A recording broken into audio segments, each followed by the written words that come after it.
welcome to the Dojo Talk Podcast. Please remove them shoes before entry. Sam Master is here, and you still have not taken off your shoes.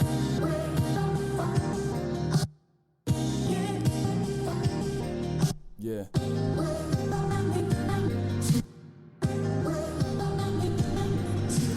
Living every day to define man's mission. Looking to the sky for divine transmission. Deaf man's vision makes the blind man listen. Eyes on the prize, this is blind ambition. Thank you. Welcome to another edition of the Dojo Talk Podcast. I'm your host, Serial Sensei. We're on episode number 152. As always, you can give this podcast a listen on SoundCloud, Apple Podcasts, Spotify, Google Play. I recently searched us, and somehow we're also on iHeartRadio. Yay! That's a thing. we're actually on a bunch of sites that I have no idea how we got on, but we're there. So wow. Yeah, whatever your favorite podcast app is, we might be on there, even though I didn't put us on there, but we're definitely on iHeartRadio. That was cool. So yeah, give us a listen on whatever your choice of podcast app is. Imagine we have like 1 million subscribers on iHeartRadio. We just don't know about it. Just been neglecting the whole fan base. But yeah, shout out to us if you're listening. Shout out to you if you're listening on iHeartRadio. Send questions to Dojo Talk Podcast at yahoo.com. Hit us up on social media at the Dojo Talk Podcast Facebook page, as well as the Instagram page. And you can follow me on Twitter and Twitch at Serial Sensei. And of course, as always, I'm joined with my co-host Antacool. What's going on, man? Yeah, it's been a week. I'm trying to remember it. I chaperoned a middle school dance on Friday, and that was still somehow only the second loudest thing that's happened to me this week. Yeah, so I had the I don't even know what the hell you call it. I guess I was setting up chairs for a concert today, and I had to sit through the whole thing, and it was in a barn.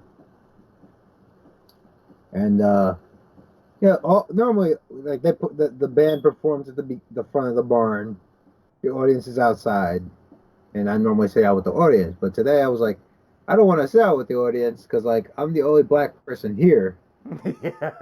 And every time I walk outside, it kind of feels like they're all staring at me. So I'm gonna sit in the barn today and work on this paper and actually be productive. But oh my god, the band was so according to the vocalist / guitarist, the drummer couldn't hear the vocalist because the speakers were outside. Well, the drummer was inside. So the drum, so they were just completely off kilter. And to make up for it, the drummer just decided to drum really, really loudly. So for a solid 2 hours, all I could hear was the drummer. And I think my eardrums are about to bust. I was going to ask what kind of band plays in a barn, but I think I have an idea. What kind of music? No, it's all 50s and 60s rock music. Oh, okay. That makes sense. Yeah, your Elvis Presley impersonators. Today they played a little Bob Dylan, but I think it was more aggressive than anything Bob Dylan's ever done. That man was beating that drum like it owed him money. And they did a little James Brown and stuff, but it's always the same exact type of fucking music. The dude who puts the thing together, he just likes that era, that style of music. So he just hires bands he happens to go and see in his free time. It's oh, they're good, we should have to play at the barn. And it's just oh, you go to see the same style of acts every other week, so it's the same. It's all the same. But I'm not gonna begrudge them for it because they get a decent audience for it. But it's just yeah, I would probably get some younger kids in here if you played I don't know, Fetty Wap or whatever. I don't know what's popular with the kids anymore. No, Fetty Wap at a barn. I mean, look, dude, he lives right there. I can see his city from my house. Like, Fetty Wap at a barn would be wild. it's not like he's doing anything. And he doesn't have to get on the plane. He's terrified of the plane. It's like he just hop in one of his cars and be like, "Oh, I'm gonna collect this easy $500 and I don't know, Go turn up at the barn. go spend it on some fucking I don't even what does he drink? Hennessy? Remy? Remy. He's a Remy boy. Remy. There we go. But I'm just trying to imagine a concert like. So I've helped set up a concert before, but ours was like an outside, like kind of park thing. right, we do those too. It's just we have this space. Like I have to stop saying we. It's my former job. Like they have this space. They don't really have anything like. It's not optimized for like having like museum visitors, though it is a museum. Um, they just got rid of all the exhibits inside because it wasn't like they were all outdated and it wasn't ADA accessible and there's no lights outside. So like even if you wanted to open it up late, like you can't and there's no heat. So like if it's cold or if it's really hot, like they have to close because it gets ridiculously cold in there. So like it's only open certain times a year. They don't really have like a docent for the place. They just fired the county historian, so like she was the one taking care of it. Like so, like they just use the space for whatever they see fit. Sometimes it's meetings, sometimes it's well, 4 times a year. It's for music. Like they're gonna have a bluegrass concert there next month that I'm gonna be working. So, They should let us do a podcast episode at the barn. dude, they have great acoustics in there. I will say that. All the musicians love the inside of the barn. So, All right, listeners, if you're listening. it'd probably be our best sounding episode. All right, listeners, we need y'all to show out. Y'all gotta come to the barn so we can break down. What obscure card can we talk about there? UFC Singapore, Ben There we Askren, go. Damian Maia. There we go. Y'all gotta pull up to the barn. Get that Askren Maya breakdown that you need in your life. But before we hop into like top listeners and all that good stuff, before we started the show, we were talking about I guess music in general, particularly '90s one-hit wonders and pop punk. That's how we got on this. So Blink 182. Who were the other ones we mentioned? Like Blink Fall Out 182, Boy. Fall Out Boy, Green Day. Yeah, like these are all bands that still tour and who can still bring in a crowd of like 20,000 people. Like if Green Day wanted to sell out like I don't know, not Madison Square Garden, but like the Barclays Center, they could probably do it. Might take a little muscle, but they could probably do it. But like at the same time, like DMX, who came out roughly about the same time, was way more popular at his peak, probably could not. And this weird not dissonance, like this weird difference. Like hip hop seems more like a fad culture, where like you're kind of lucky if you're still around after like 15, 20 years. That's changing a little bit. Like, Kanye, Jay-Z, Fat Joe's had like a fucking hit record in every decade since like 1990. So, it's not written in stone, but it seems like the general rule of thumb.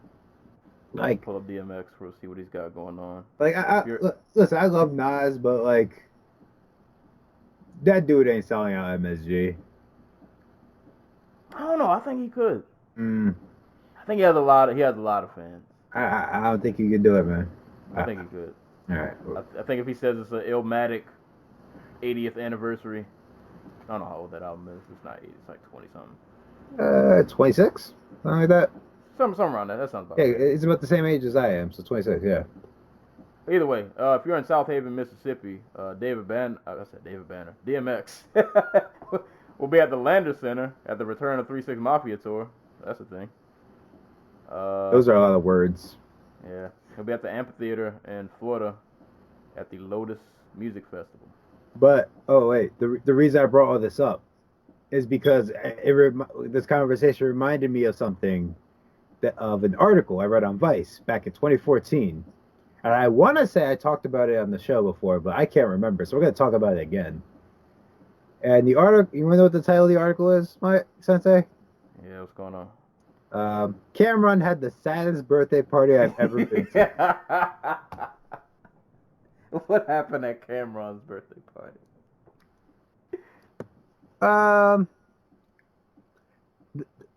The thing is, nothing happened at Cameron's birthday party. Cameron, one of the most successful popular rappers of the early 2000s. Agree? Yeah, he was up there, definitely. Well, basically, this is an article about how Cameron has basically been reduced to, nothing but club appearances and, basically a glorified, I don't want to call him like a selfie caricature, but like he's basically there for you to be like, I'm at Cameron's birthday party in Miami. Here's a picture of me with him, and it's him in the background looking very upset because this is how he makes his birthday. So like this article is basically just one. It's kind of an indictment on Miami club culture. What does he call it? Like the mecca for hedonists. That's where he has to make his rounds. A Google Cameron tour. It don't look like much is going on. I mean, Cameron shows are. Wait, no, I'm thinking of Ja Rule. Never mind. Well, they are doing. I feel like the Dipset reunion is a thing. I mean, they just released a mixtape or something, didn't they? Yeah. I don't know if they have a tour coming though. I would hope they would. I hope they would make a tour. Not that I'm going, but if you're gonna do a reunion, like you kind of have to do a tour. Let's see. Let's go to Ticketmaster. Oh yeah, they'll be at they'll be in North Carolina. Right. Oh, it's postponed. It says to be announced. All right, I got a 2-paragrapher here for you, and we can just move on because we have 50,000 fights to talk about. It's true. Cameron then stepped to the podium in the middle of the VIP area and stood there while another member of his entourage removed his shirt, revealing a tank top. The friend proceeded to take selfies next to Cameron. Women and promoters immediately joined him on the stage to get their Twitter-ready shots. Over the din, the stocky DJ kept on hyping up the crowd by steadily reminding everyone how elite their company was. We got a lot of niggas tonight popping a lot of bottles. Where are my rich niggas at? There was so much fucking money in this building. Nobody handed Cam a bike. People stood in the VIP's area watching as others took photos with his friend. Finally, he was escorted from the area to another tinier VIP area where he quietly stood for 2 hours. He hung in the back and played on his phone. He was behind 2 other rows of people, and they were all standing still. It looked like they were being forced to take high school class photo. Yikes. Hope he still has that pool that he had in that one video. Maybe he can go back there and have fun. Cam's birthday was on February 4th, which means other clubs in the city probably also paid him to hang out and pretend it was his birthday. Hey, man. I mean, you get paid to do something. It's probably not the best of times, but you gotta take what you can get. But I think this comes back to it. Like, who was it? Did we ever decide was Vic Mensa or Vince Staples like fucking hip hop is stupid because nobody's going to care about you in like 5 years? I'm just gonna say it was Vic Mensa. Yeah. I have no fact to prove that, but I'm just gonna say it was Vic Mensa. He's not wrong. He's not wrong. I mean, I love me some Purple Haze. Don't get me wrong, but that just made me feel sad. Like, damn, Cameron. He'll be back. Yeah, he'll be fine. I'm sure he's still rich out of his goddamn mind. It's just I hope. what I hope. it's like what we were talking about last week with Rashad. It's like what things like when people stop saying your name, like how do you cope with that? And apparently it's by doing club appearances for like $5,000. Yeah. Whatever keeps the lights on and the water in the pool. He still has that pool. whatever works. But shouts to Cameron. I mean, hey, like look at it this way. He could be one of the other members of Dipset right now. Shouts to Jim. Joel's, I have to travel with my mom Santana by court order. Poor Or, Jim Jones, who was out here chilling, living his best life, and then I mean, poor Jim Jones is a little strong. I'm just saying, Jim Jones was chilling, making music. He's on some TV show. I don't know. I don't watch TV. And the next thing you know, he's in the Tekashi case. I mean, Like, he kind of brought that on himself, don't you think? yeah, he did. He did. It was a random. I just wasn't expecting that. I remember like the last time I heard Jim Jones' name before like the Tekashi case.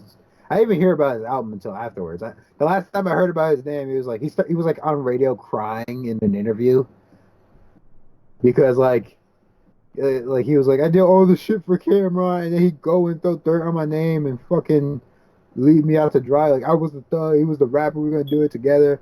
It's just like damn, bro, you're really in your feelings right now. Life is hard. I'm like, you had Jim. Ballin' was bigger than any other song you probably deserved to have get like big. You did it. You overcame the odds. You he's basically the Neil Magny of hip hop.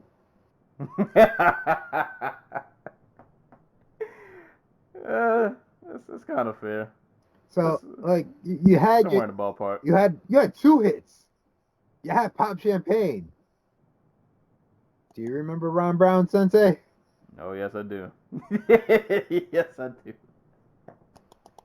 In Jim's defense, his last album was pretty good. I'll give him that. Okay. The new one that they're talking about is actually really good. All right. The 10 tracks I listened, it was like 19 songs. I can't listen to 19 tracks, but point being, Jim, don't be upset that Cameron decided that he was too big for you. Because look at what you do when you left to your own devices. You try to fucking get one of the most popular rappers in hip hop killed. Lord, one of these episodes we'll talk about that, but we gotta move on. There's so much stuff. Yeah. I was about to say shit, but that's unfair because that should go weak. Yeah, we got a lot. But listeners, quick shout out to you guys. Top cities for the week: Mountain View, California; San Francisco, California; Salem, Indiana; Hermosillo, Mexico; and North Hollywood, California. So, shout out to you guys. Appreciate the listens. Share with a neighbor, friend, person on the bus, all that good stuff. What if it's just like the same people, but they all like travel for work? Well, I need to know who's traveling to Egypt, and you need to go back. You better get back to Egypt and listen to this podcast in the pyramids. It's like some poor kid who gets like bounced between his mom and his dad. Yeah, don't say that. We're his only like escape. Oh man. But he doesn't fit in either country because he spends too much time in the other. So he's just like he has to eat lunch by himself when he's at school. Shout out to that little kid. We got you covered, man. You gotta go back to Egypt though. I want Egypt back on. You gotta go back to Egypt, man. That's where your destiny is. That's where life is gonna happen for you. You gotta go back to Egypt. But all right, man. So for today's episode, we got a lot to cover. Fights were plentiful from Friday morning up until Saturday night. There were fights in every direction, everywhere. Just a whole lot was going on. So we'll get to that in a second. Of course, first we got to go through news and notes. So because we have so much to cover, I don't really want to expand really on any of these. So I'll just kind of run through these, and then we can kind of get to the crux of the episode. Some quality fights. Actually, I got a pretty decent amount, so I'll just stop. Running from the top, fight announcements and notes for the week. At UFC 245, they were trying to get 3 title fights, and they finally have the 3rd title fight announced.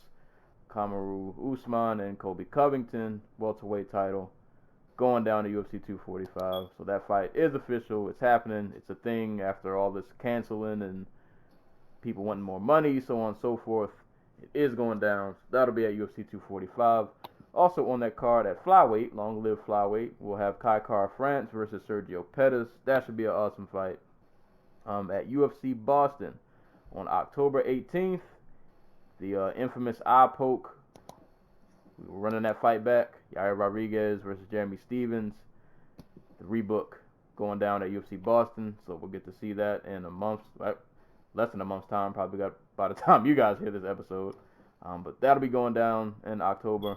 At UFC South Korea, Korean Zombie versus Brian Ortega. Awesome fight. I like Ortega, but I'm afraid for him for that fight. But we'll see how it turns out. But that's going to be amazing. At UFC Sao Paulo, a fight that none of us asked for, but we'll get it. Shogun Rua versus Sam Alvey. Yeah. Yeah, that's yeah. Like, I saw that pop up on Twitter. I was like, "Who? Come on, man!" Right up my alley.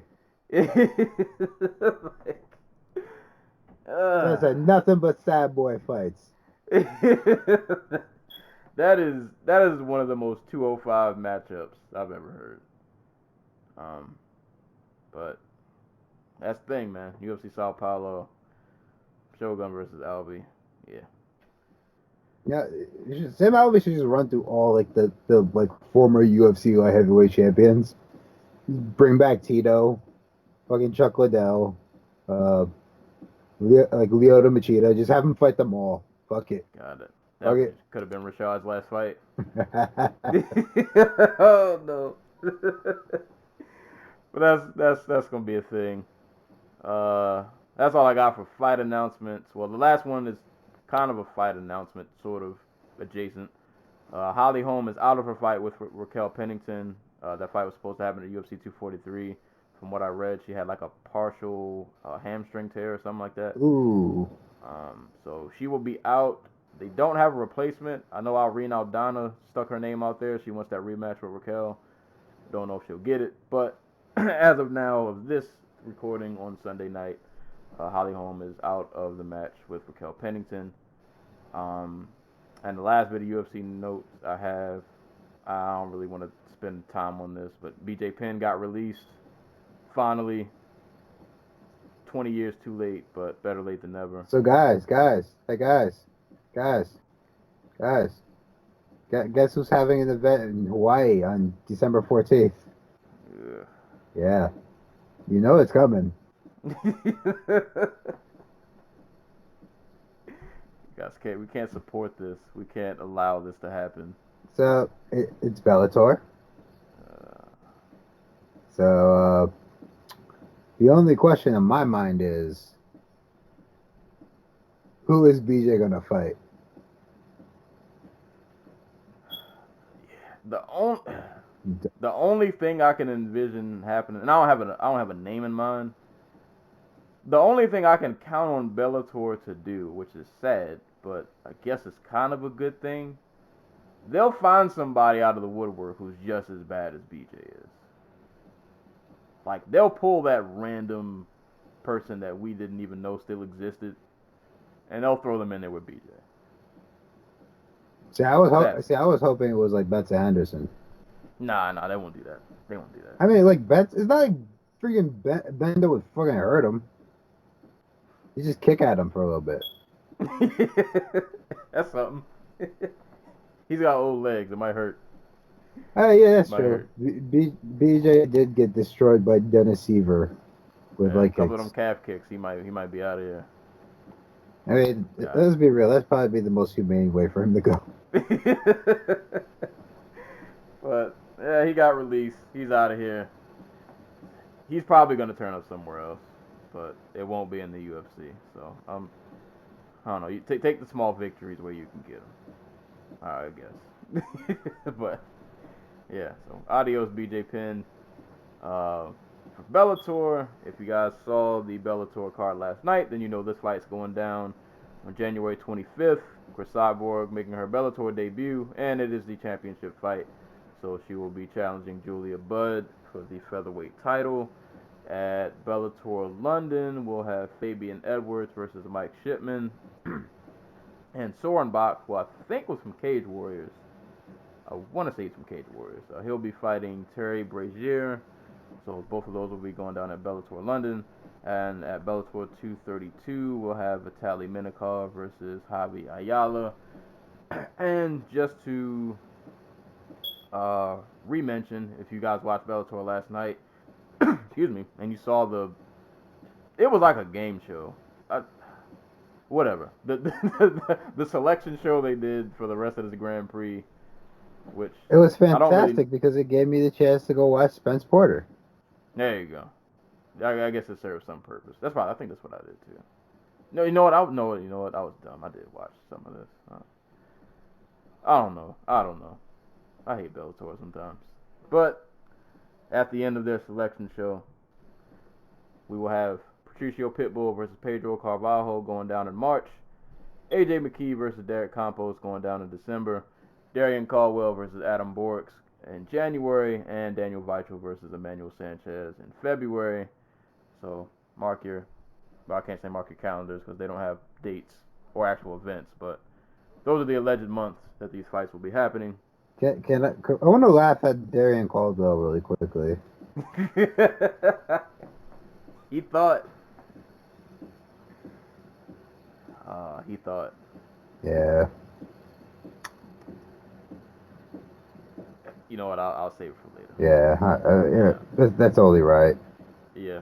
Well, there's a reason. We'll get to it. So I didn't watch the actual selection show. I just saw people tweeting about it. But Champ's choice? Yeah. Really? Yeah. Why didn't you just let him pick first? Yeah, that's what I was thinking. Well, you know what? I guess it makes sense because he just got done fighting. I was thinking of it that way. His fight was literally 2 minutes ago. So he's probably still in the back. Got to get ready. All that good stuff. Well, I mean, whatever. I don't know. I didn't hate it, but it probably would have made sense if.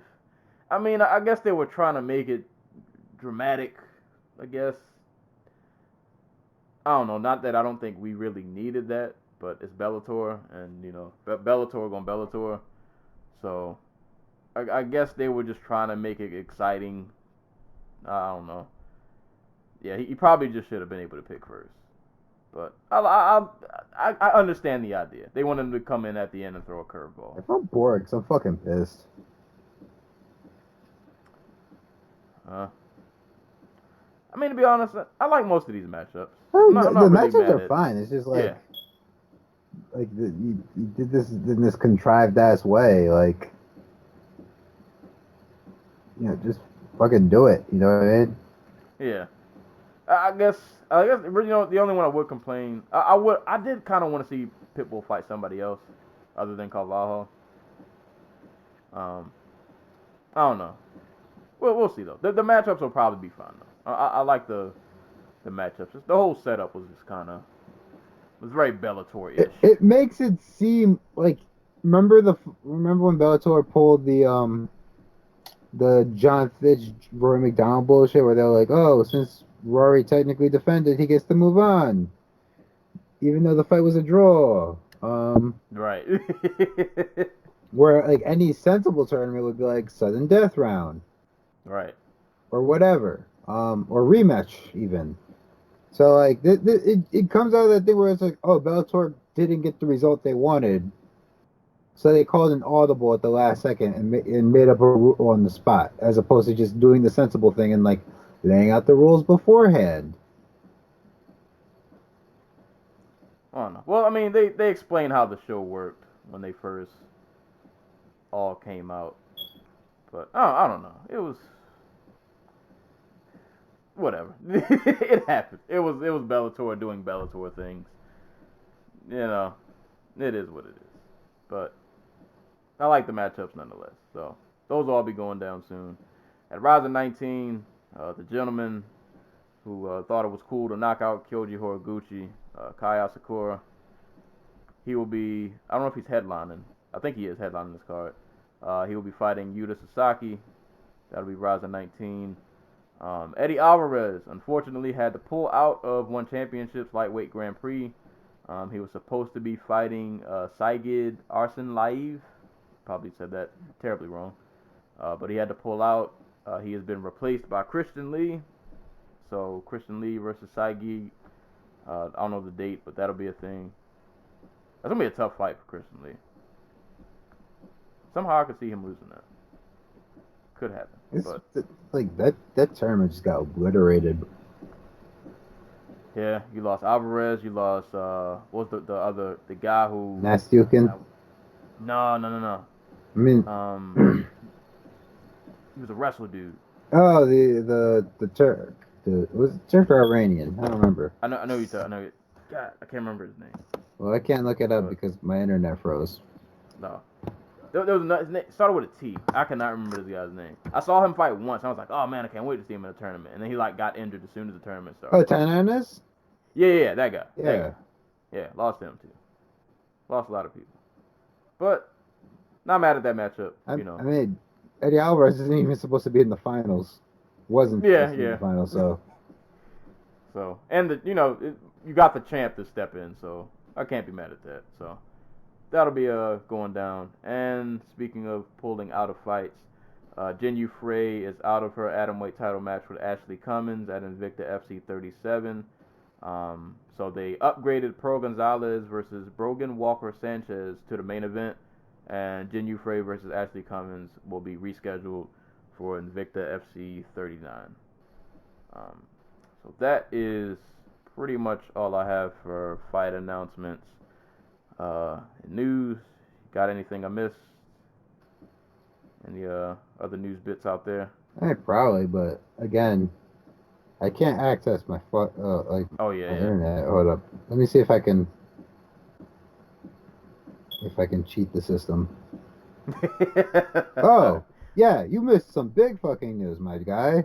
How dare you not bring up Wanderlei Silva? Oh, God. He's a former Pride champion, and you're not gonna let the people know where they can see him fight next? I was gonna save it till next episode. So, for those who don't know, Wanderlei Silva, after getting surgery to remove the scar tissue from his face, will be joining the Bareknuckle Fighting Championships, which is probably the most appropriate thing I've ever seen. But it's also wildly irresponsible by all the parties involved. So, yeah. Are you excited for that, Sensei? No. You know what? There was a small part of me like, what if BJ Penn ends up there? He can fight Wanderlei Silva. He can. He fought Lyoto Machida before. Yeah. he can definitely fight Wanderlei. We'll see a little pudgy Hawaiian man winging punches. BJ should just rematch that guy who knocked him out in Hawaii. Yeah. Do it in bare knuckle and get paid for it. Exactly. There you go. See, now you're thinking like a pro fighter. God, why am I co-signing this? But yeah, I feel like Wanderlei's gonna kill somebody. Like Wanderlei hitting bare knuckle seems like, I know he's older, but like the old man's strength is still a thing. Does he still have pop on his punches? I don't know, cause when he fought was it Chael his last fight? I think so. He didn't get the punch that much, so I Not that that fight's kind of a blur. I remember him. I felt like he got taken down a lot. I feel like he's in like pure robot mode where he doesn't have like any athleticism left. So like, it feels like if you get hit by him, you kind of deserve it. You know what I mean? I don't know if you're in bare knuckle, dude. Ugh. God. Did you mention Chris Cyborg? Yeah. All right. I think that's probably it then. I might be missing something else, but if I can't remember, it's not that important. Yeah. Well, we're back here every week anyway. If we missed out, we'll cover it next week. But yeah, Wanderlei Silva, he'll be bare knuckle, fisticuffs. You guys have at it. I will opt out. But that's all we got for news and notes for the week. So, fights. A lot of them. A plethora of fisticuffs were thrown this weekend. So, on the docket, we are going to go through Glory 68, Bellator Dublin, Bellator 227, Yes. 228, and UFC Copenhagen. So due to the volume of fights, of cards that we're covering, prelims probably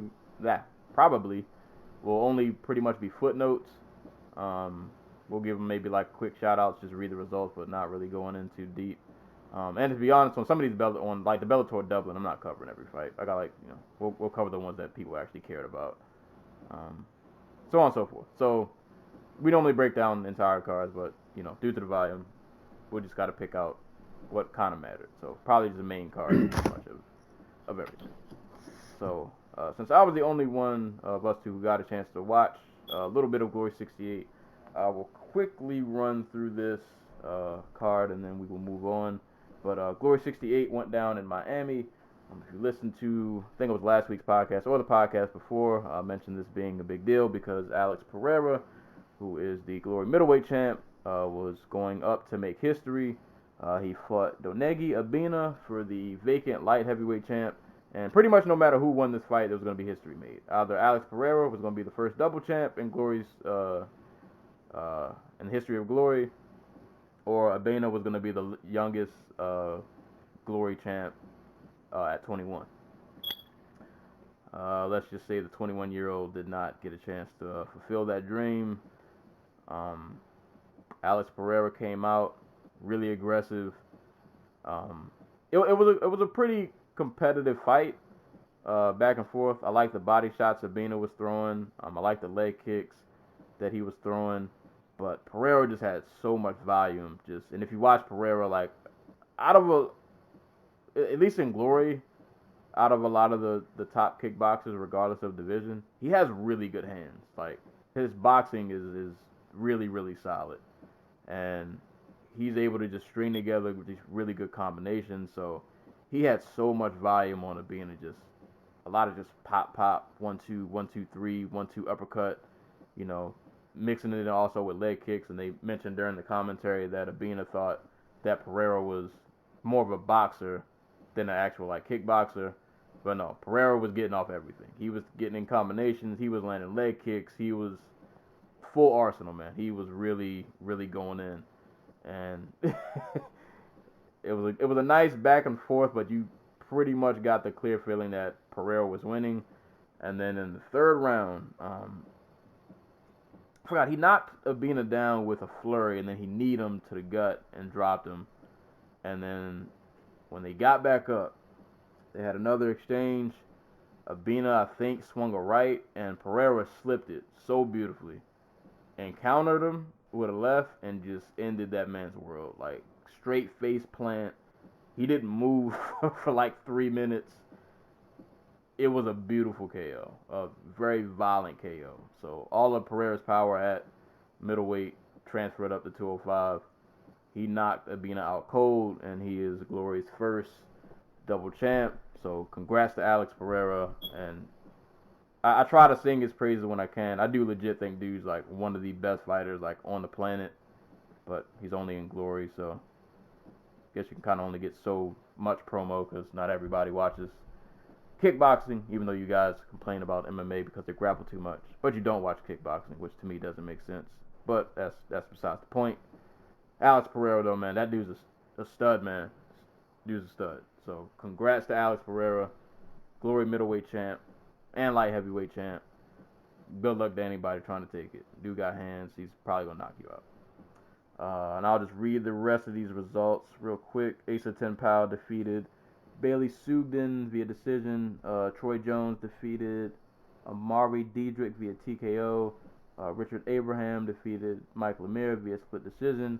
And a fight that I'll recommend that everybody go watch. I watched it, but I was watching like 3 other things at the same time because there were so many fights going on.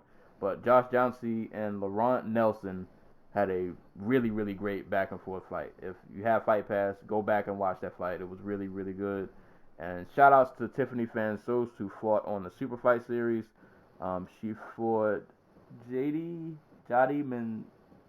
Menezes. I'm probably saying that wrong. I'm probably butchering that.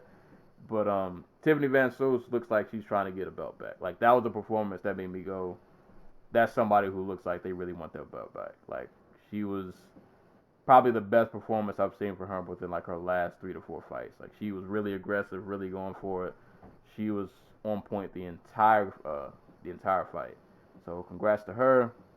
And the last mention of Glory 68, there's a gentleman at featherweight named Abraham Vidales. He fought Justin Griskowicz. Probably said that wrong. If you're on our Facebook page, I think I posted his highlight in there. Vidales is nasty, man. This kid is nasty at featherweight. I can't remember his age. I know he's really young, but dude is just out the gate. Just did not let Justin breathe. Just consistently in his face. Any strike you can think of, like, he just did not let this man breathe. Just, I said I posted on Facebook, like, this entire fight was just like one long extended like Tekken combo. Like, he just unleashed on this man for 3 rounds, and he ended up knocking him down 4 times, so they had to call the fight. But Abraham Vidales, watch the Super Fight series. That dude he looks like somebody who's going to fight for a belt within the next couple of years. That kid is really, really good. So that was Glory 68. So give that a watch. If you have Fight Pass, you can go back and give that a look. All right. You want to do the Bellator cards in order, which I guess they have it listed, so it'd be Dublin, 227 and 228. Yeah, I did not catch any of actually 227. Mostly because I just didn't care. Well, I'll give a brief mention of the Jury Benson fight, which wasn't a whole lot. Yeah, I heard it was not. I don't think it was as bad as people said it was, but it wasn't special. Yeah. It wasn't anything like crazy. But so we'll do Dublin first, then we'll go to 227 and 228. So Bellator Dublin, because Bellator decided to have 3 cards in 2 days. I don't know how this works. Too many cards within the span of like 2 days, and my God, did they make these hard to watch.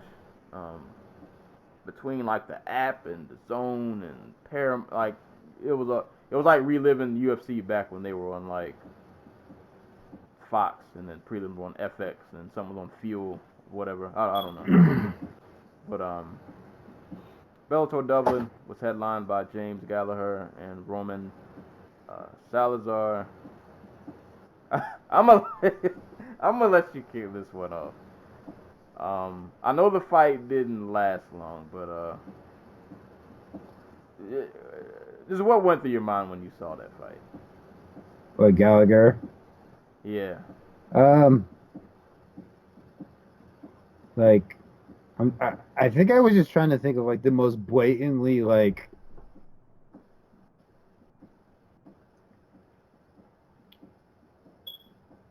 Oh God.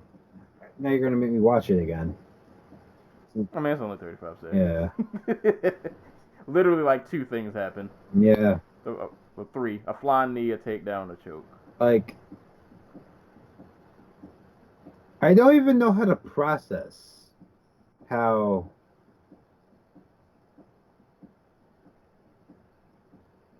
Hey, Roman Salazar is a fucking UFC veteran.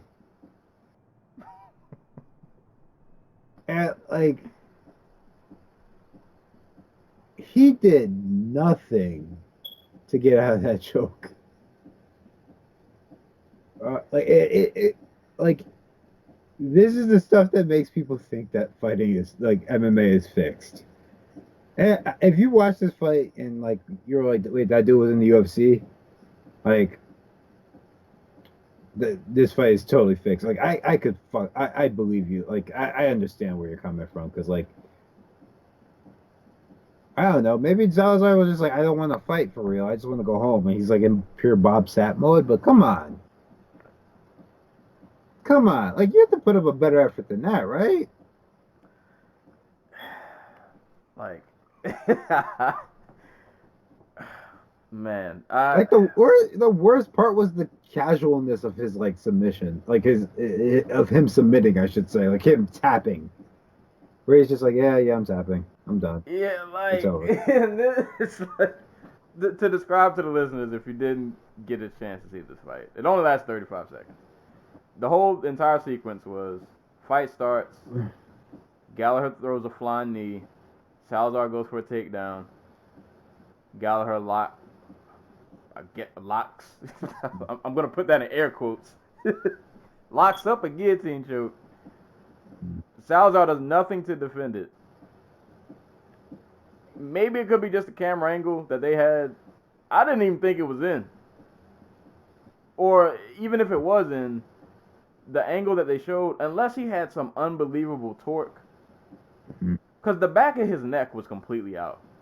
I don't know if you saw that angle. Yeah, Like, no, he looks like he's out the choke. the back of his neck was completely free. And yeah, and like you said, the way he tapped, he didn't tap like a guy who was like, when somebody has a choke in and like it's bad and they're tapping for like their life, like, yo, hurry up, get him off me. I'm about to go. I'm about to pass over to the other side. He tapped like it was like a quiet knock on the door. Like it was like, yeah, we can stop now. The simulation's over. Like, I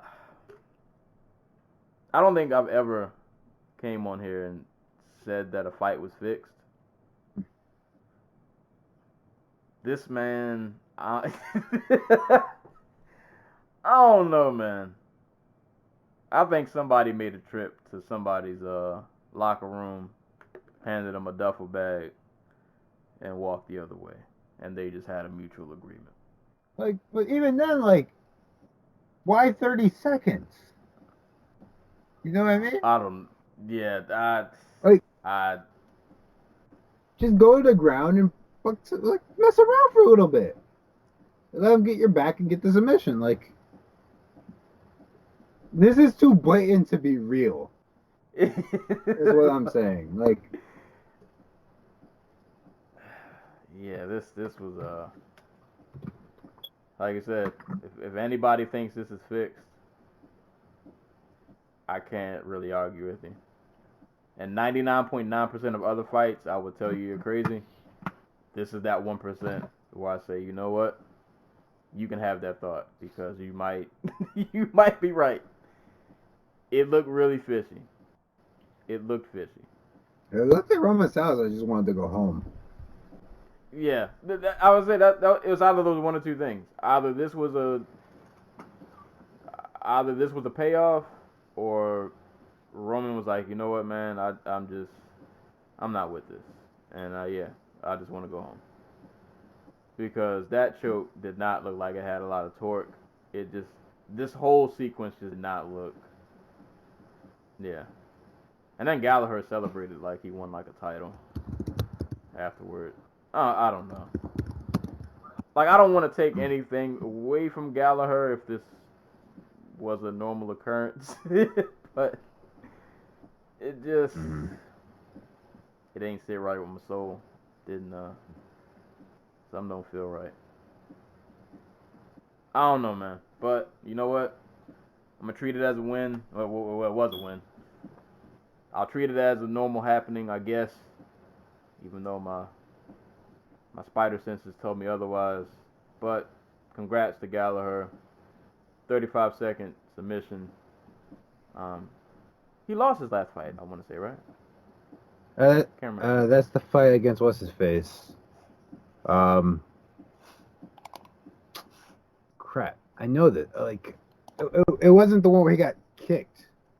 No, I thought he fought one more time after that. Or was that his last fight? No, he definitely had a fight since then. Yeah. At least I think he has. I typed in Jack Gallagher. I got the WWE Jack Gallagher. Let me see. I got here. The Strabanimal James Gallagher. No, he's on a 3-fight winning streak. Okay, all right. He beat Jeremiah Labiano. That's what it was. Okay, yeah, okay. I remember that now. Well, all right. He's got a little winning streak going. I still don't think he is. I don't know if he's gonna be the star they think he'll be, but he is also still very young. Like he does not have that athletic flair that I need to see in like a bantamweight to trust him to be like the top dog. Like I don't see the Cody Garbrandt X Factor. You feel me? But Right. at the same time, though, he fights in Bellator, and nobody really follows him because he's like this crazily amazing fighter. They follow him because he's a big mouth, and he's Irish. Which is, if the whole purpose of him is just to get a crowd every time they go to like Ireland and the UK, then cool, I guess. Like, don't maybe step him to a title shot against Kyoji Horiguchi or whoever has the title at that moment, but I'll get murked. I don't know. I mean, he's only like 22, so who knows what he could morph into in the next couple of years. It's not that he's not talented. It's just I think they think he's one thing, and I think we think he's just like, is he better than what's the dude's name? Ricky Burns or Jack Shore? yeah. Like, is he? Yeah, and I don't think he. Not after that Jack Shore fight I saw. I don't think he's better than that. No, for a fact, he's not better than Ricky Bandejas yet, and yeah, we saw Ricky Bandejas basically. Is he on a 2-fight losing streak since then? yeah, I think so. He lost to Juan Archuleta. He got submitted by Steve Mix or whatever his name is. Yeah. Patrick Mix, that's who it was. But I don't know. Gallagher got the win. I don't know. I don't really have anything else to say about that fight. That was the thing that happened. So, moving on to a fight I didn't see, but I'll just read the results. Danny Nalon defeated Camilla Rivola. I know I said that wrong. Via unanimous decision. Did you get a chance to watch that one? I did not. Okay. All right. So we'll just skip. But congrats to Danny Nalon. She won. Another fight that people were were talking about. I actually just watched this one not too long before we started recording. MVP, Michael Venom Page, Michael Colley, Richard Colley. I'm all over the place. How did this fight get sanctioned? I don't know. I know Richard Colley apparently popped off at the mouth a lot. He wanted to smoke. He let it be known that he wanted to smoke. MVP bought him the smoke. Here we are. Yeah, MVP pretty much outclassed him fairly easily. Way more accurate, faster. When MVP is besting you on the ground, you know that's kind of the issue. Like, there was a point where I can't remember if Colleague went for a Superman punch, or I don't remember what he was trying to do, but he like lunged forward and missed and ended up on the ground. MVP gets on top of him, starts picking the shots, beating him up a little bit. I don't like that Dan Miragliotta was trying to like interfere all in this fight. Like he there was a point where like Kali, I think he had like threw a jab. He missed it because MVP dodged it. He like taunted him for a second, and then Kali just like flipped him off. And then like Miragliotta stops the fight to be like, "Hey, you can't do that." Like, come on, man. Like, let these guys. These are grown adults, man. Like, Is that like a specific like Irish thing? Like an Irish like athletic commission was like, we have these rules or whatever? Because we've seen. I don't know if Dan Miragliotta has been in the cage with these guys before when it's happened, but like we've seen people flip each other off and cuss each other out and do all this crazy shit. Like this seemed rather tame. yeah, like he stopped the fight for that, and then there was another point where like when MVP was on top of Kali, like raining down punches, he stopped for like 3 seconds. I don't know what that little motion he was. I don't know if he was like acting like he was taking a selfie, or he stopped and did some kind of like taunting motion, and like Miragliotta threw like a hissy fit, and it's like, come on, bro, like. You know what kind of fighter MVP is. Like, I get it. Some people might not like it, but like he's a showman. Like this is what he. It's not like this is some new behavior that we're seeing from him. So it's like, why is this such a big, you know? And then he took a point away from it. Like, why are you making such a big deal out of this? But it ended up not mattering anyway, because like literally like 4 seconds after he took the point, MVP caught Kali with a flying knee to the face.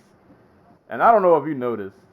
After he landed the flying knee, he didn't even look to see if Kali was getting back up.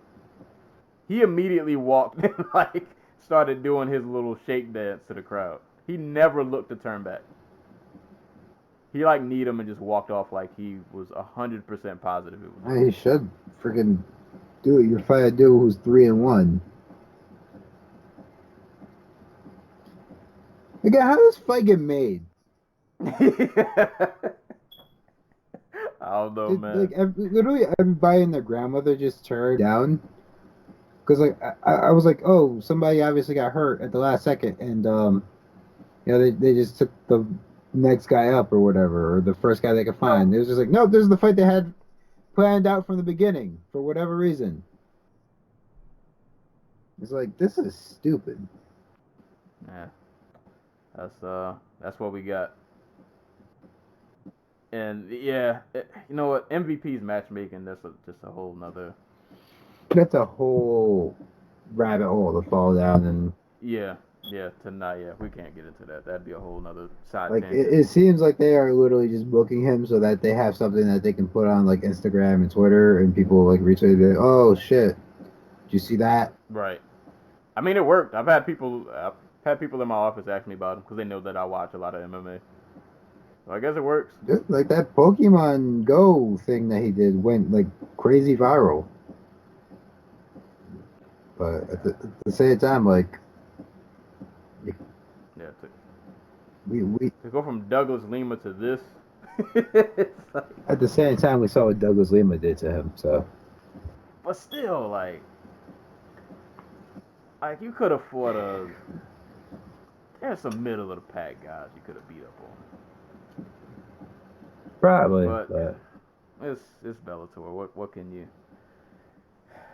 It's sad that like that's like the excuse.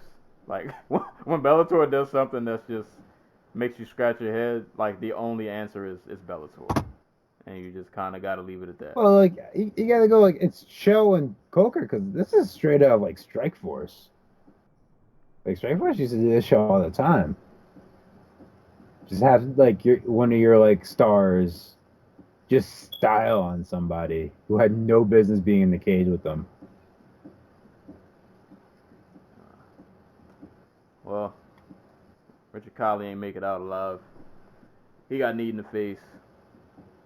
MVP won. KO first round. Pretty much what we expected, and that's what we got. And the last fight of the main card, Peter Queally versus Ron. A nice back and forth fisticuffs. I wish I remembered this fight like more in specific detail, but they both dropped each other at one point, I want to say. Oh, cool. I And I didn't see then, this one. oh, you didn't see this one? It was a good comeback. Like, and that last round, it only went 2 rounds, but it was a nice back and forth scrap. And I want to say in the second round, Scope had dropped Queally, had him hurt really bad, and it looked like he was about to get a finish. And I don't remember how Queally somehow got back to his feet, but when he got back up, like, Scope looked gassed from like going for the finish, and he didn't get it, and he just looked like he was out of it. And then Queally just teed off on him, and he ended up getting like this crazy comeback win. Really dope fight. It was an awesome way to kick the card off. Definitely go back and watch that fight if you didn't get a chance to. It was a nice 2-round scrap with a very just dramatic dramatic ending. Yeah, I heard it was really great. It was good. And I was looking forward to seeing Ryan Scope because I remember like he fought Pitbull out of nowhere and like did really good. So I wanted to see how he was gonna do, but Queally got him out of there. But it was definitely an awesome fight. So that was Bellator Dublin. It was alright. Queally Scope was awesome. I can't speak on the women's strawweight fight, so I can't talk about that one either way or another. But main event, whatever. MVP and Kylie. If you want to see a highlight reel, just you knew what you were gonna get watching that fight. So if nothing else, the card didn't last that long. If you want to rewatch it, you could rewatch this whole card in like 10 minutes. Yeah. If even that. Except for the Bendo fight. Yeah. Which, speaking of, we'll roll on into that one next. Bellator 227, headlined by Benson Henderson and Miles Jury, and that'll be the only fight I talk about on this card because that is the only fight that I watched. And to be honest, there's not a whole lot to say. Benson Henderson beat Miles Jury in a kickboxing match, pretty much. I mean, you kind of know what, at this point, what Bendo's going to do. I was surprised that neither one of them really tried to take this to the ground, especially Jury, considering, like, he had to have known that he was definitely losing this fight. So I just wanted to see maybe if he would try to mix it up or just do something different. But Bendo just pretty much kickboxed him from the outside. You know Bendo. You're going to get some leg kicks. You're going to get a thigh punch in here every now and again. You're going to get some calf kicks. I think he caught him with that straight left a couple of good times. It was a Bendo fight. It was pretty much a clear winner. And you just... I was like Bendo just would have put his foot on the gas more because Jury wasn't really offering much of... He didn't really have much to do in return. And he didn't try to mix it up at all, and Bendo just pretty much coasted to a win. But I rock with Bendo, so I'm happy. I'll take it. I'll take it. He wasn't happy with his performance afterwards, but it is what it is. But it was a pretty one-sided. Not really much to really go into detail about that fight. But I am happy that at least Bendo was on a nice little win streak. And that Bellator, that's 3-fight win streak, almost sniffing the title. So, I don't know. Maybe he'll be back up in that conversation. He might get one more chance, man. I feel like this might be his last ride to complete the trifecta between having belts in WC, UFC, and Bellator. This might be his last hoorah if he gets a chance. Which means he'd have to rematch Pitbull. And boy, did that first match. I know he technically won, but it wasn't going well. Right. Before Pitbull broke his leg. Yeah. Yeah. I'll just read the rest of these results, even though I didn't watch them. But Kiefer Crosby defeated Hugo Pereira via unanimous decision.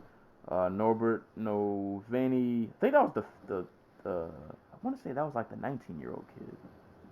I think that was him. Norbert Novani defeated Will Fleury via unanimous decision.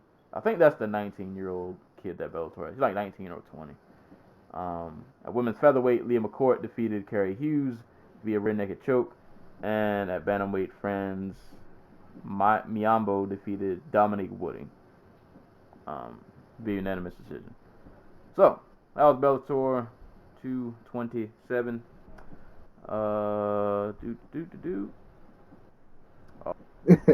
What happened? Your internet's not working. My trackpad is deciding that it doesn't like it. So my trackpad's not moving.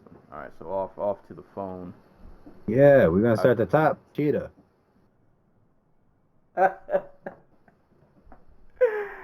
Am I wrong? You know, I was gonna say, the saddest part about that fight is I think I've watched that fight twice today. I watched that fight much of what happened. A lot really going on. So like imagine their first fight, but like all the technical nuance is gone because Machida is old and Gegard doesn't care anymore.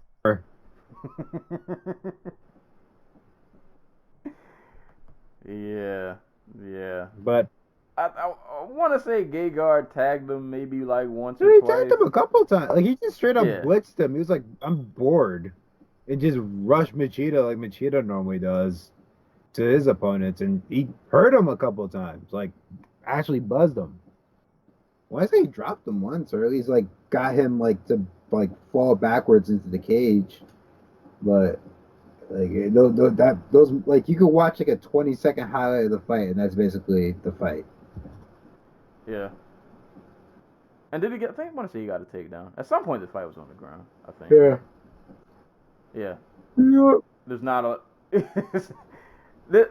This card was one of those cards where like, well, all right, I can't really say for Machida and Mousasi, but like, on paper, I was all about this card. Like, everything just seemed fire. But the way some of them played out was kind of like, I feel like this fight, the main event, and the we'll get to it, but the Caldwell fight, I feel like those were like, yeah, we knew what we were gonna get. You know what I mean? I should have known what I was gonna get. I guess I set myself up. I had just a vision of the way I thought this card would be in my head. I was like, man, when this is over, it's gonna be like the greatest.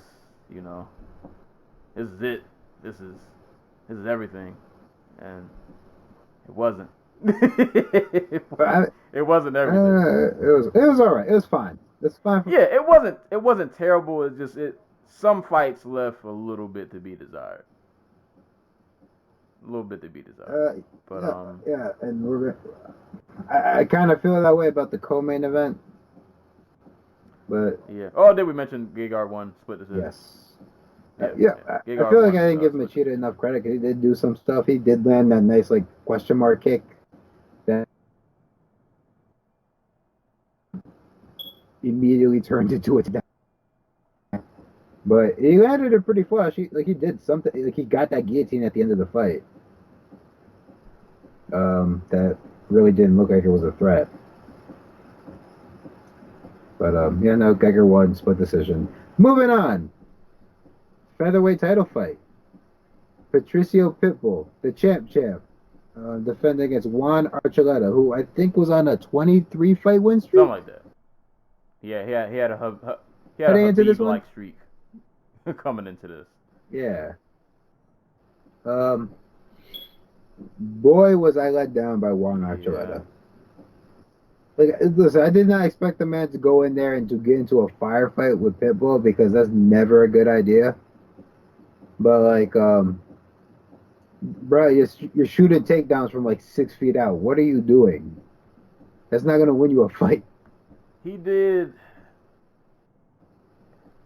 his best. I was gonna say he did some of what I thought he was gonna do, but he executed it.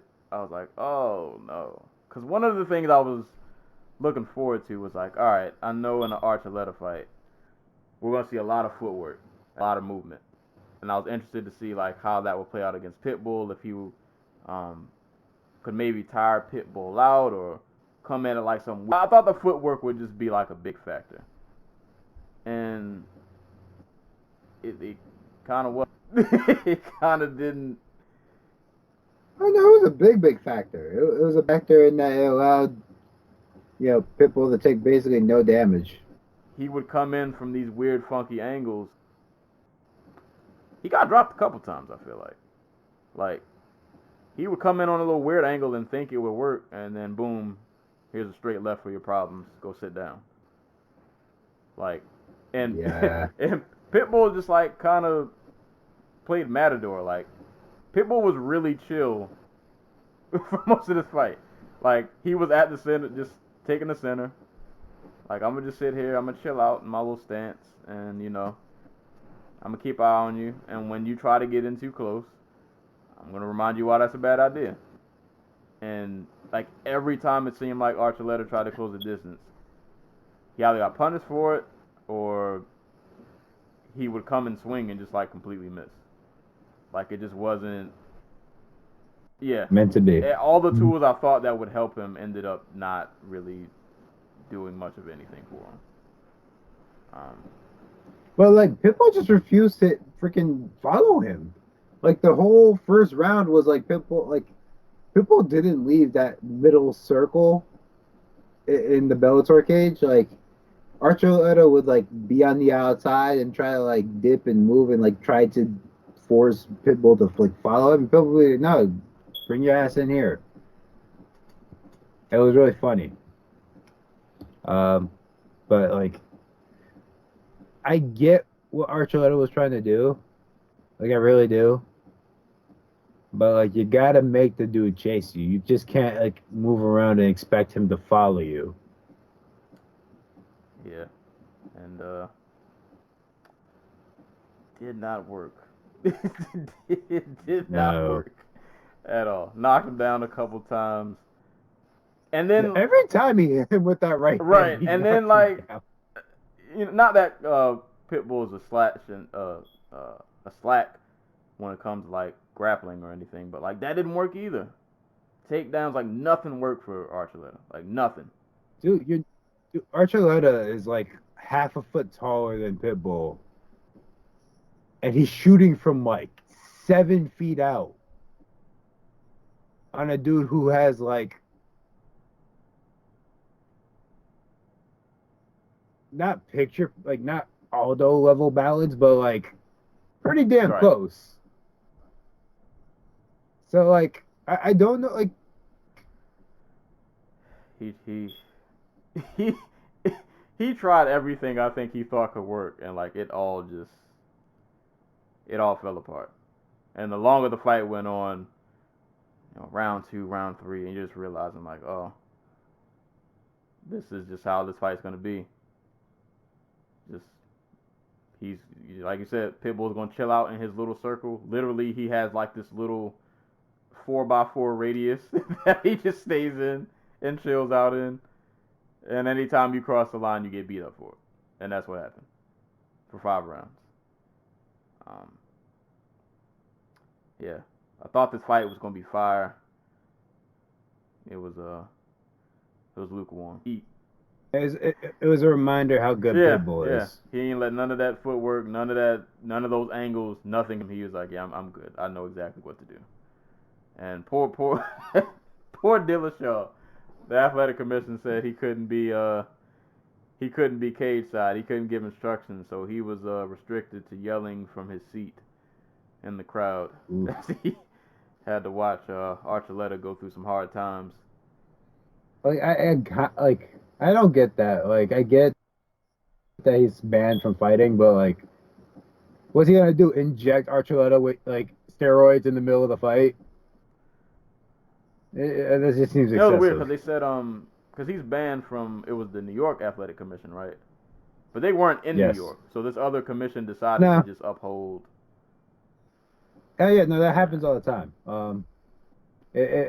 Athletic commissions rare, like, with the exception of, like, maybe Texas. Athletic commissions rarely ever step on one another's toes when it comes to, like, upholding a ban or something. But, like, because in theory, like, you could get banned in New York for failing a drug test and, like, go to, I don't know, Washington and you know, get a license there, but that leads to, like, a lot of loopholes, and, like, I think they all recognize that if, like, if they break one another's like authority. Like it just becomes pure anarchy, and then there's no need for them. You want to create like some consistency, right? But at the same time, these are the same people who had like a miniature schism because they wanted to change the rules for like a downed opponent and all that good stuff, and they were like, no, and it was like some weird. There was a lot of politics. So that's why we no longer have an actual unified rules of MMA anymore. And we just got to play it by ear when they go to a new state. which is always fun. Mm-hmm. Always fun. Oh boy. But yeah. Patricio Pitbull just continues to be Pitbull. The man just wins fights. Yeah, I thought Archuleta was gonna have a really good, like, legit shot to make this a really competitive fight. I was hoping he would have like an Emmanuel Sanchez type performance. That's exactly what I thought. Like, even if he didn't win, maybe in like the last 3 rounds, like he really made Pitbull like have to work for it. But that moment never happened. Like Pitbull probably barely broke a sweat. But I still like Archuleta. Hopefully he can learn from this. But Pitbull is he the man. Like Pitbull is, dude is super legit, man. Like super legit. So congrats to Patricio Pitbull. He has defended his featherweight title. Moving on, AJ McKee versus Georgi Karakhanyan. This lasted all of 8 seconds. Talk about a moment. Yeah. Goddamn. Like this is the type of stuff you want from AJ. Like, and you like obviously he has it in him because we see it here, but like he also like he walks that line between like being like this, not I wouldn't say completely flashy, but like this cool, dangerous knockout fighter and like a dude who will, have a kick fight with Pat Curran. Pat Curran. Yeah. Pat Curran for like 15 minutes and like think nothing of it. Right. You know what I mean? Because it's like, realistically, you probably could have did this to Curran. Well, in all fairness, I don't think Curran is as shot as Karakhanyan is. Well, I'll say that because Curran's pretty solid defensively. Right, like Karakhanyan looked like he did not see that left hand coming. Despite it being pretty clearly obvious, like that was the punch he was going to throw. Even if he saw it, it was it was late. Like this, I think this fight was like 3 strikes because I think AJ McKee paused a jab, then it was a right, then a left, and then game over. Yeah. And I don't think he has the fastest. He tied the record, right? Something like that. He tied the. I don't know if it was the record, or like the 3rd fastest or something like that. He's in Bellator's history books. He's put it that way. I mean, he should be. Like every single one of his wins has come inside of Bellator. Yeah. So he's got to be up there for most wins in the company. He's up there, and yeah, like you said, though, this is the kind of performance you want to see from him. Because I would probably say out of Bellator's like prospects, he's probably. Well, he's not even a prospect anymore. He already beat Curran. Yeah, but I guess prospect meaning just the young the young gun, the newer face, newer kid on the block. He's probably one of the ones that seems to have the most promise, and as long as things keep going the way they're going, like he could probably be a pretty big deal for Bellator. Like he could end up being like one of the faces as long as he stays on his trajectory. But like he could be an actual star for them. They are currently, they're lacking like a homegrown star. He could be that guy. He could definitely be that guy. And you want highlights like this to be able to show like, look how fast he's like murdering folk. Look how good this guy is. And he is really good. And I like his like kind of like bravado. Like. I don't mind it. You know who won't be the guy and who won't be like the face of the company? Darren Caldwell. Because Oh boy. Moving Oh on boy. down. During It was not. He won, but it was not his Darian night. Caldwell versus Henry Corrales. And here's the thing, man.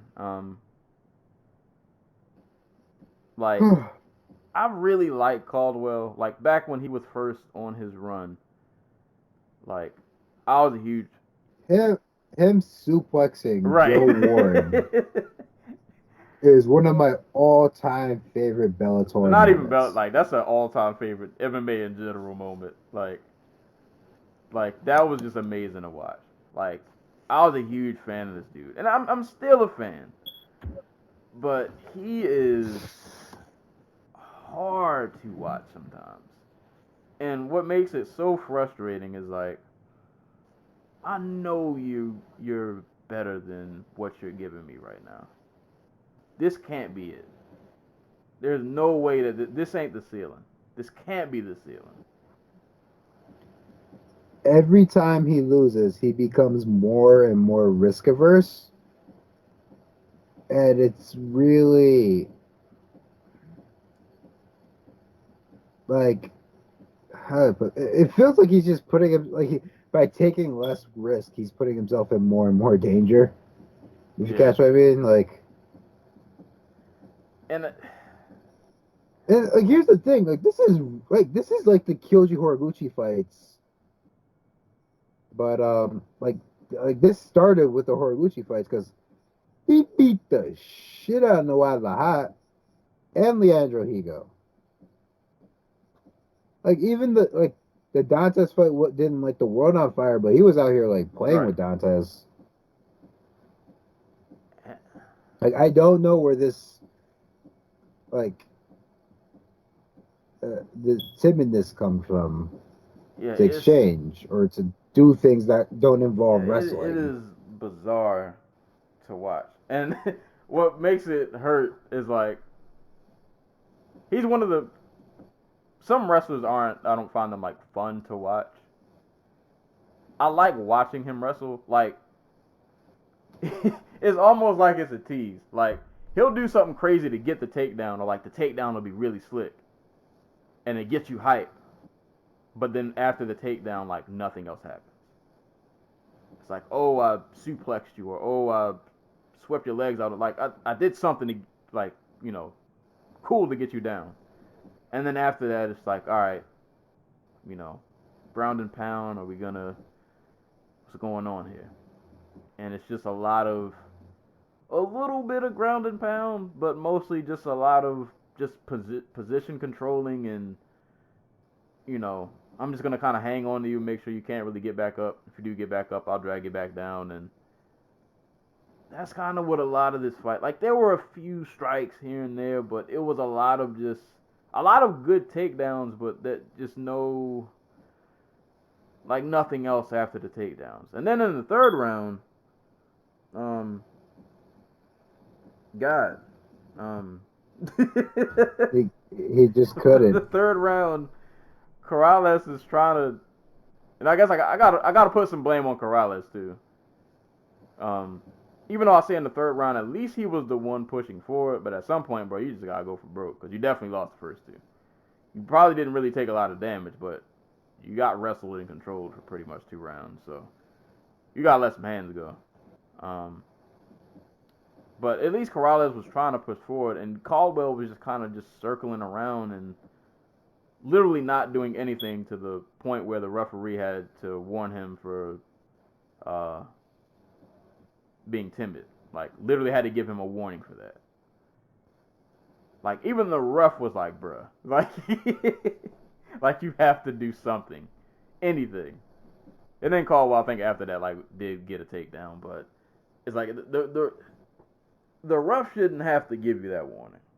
That is of somebody of his caliber and his talent. The referee should never be warning you for being timid. That should never be a thing. Ah, I don't know. How I'll say I'm happy he's up at 145 because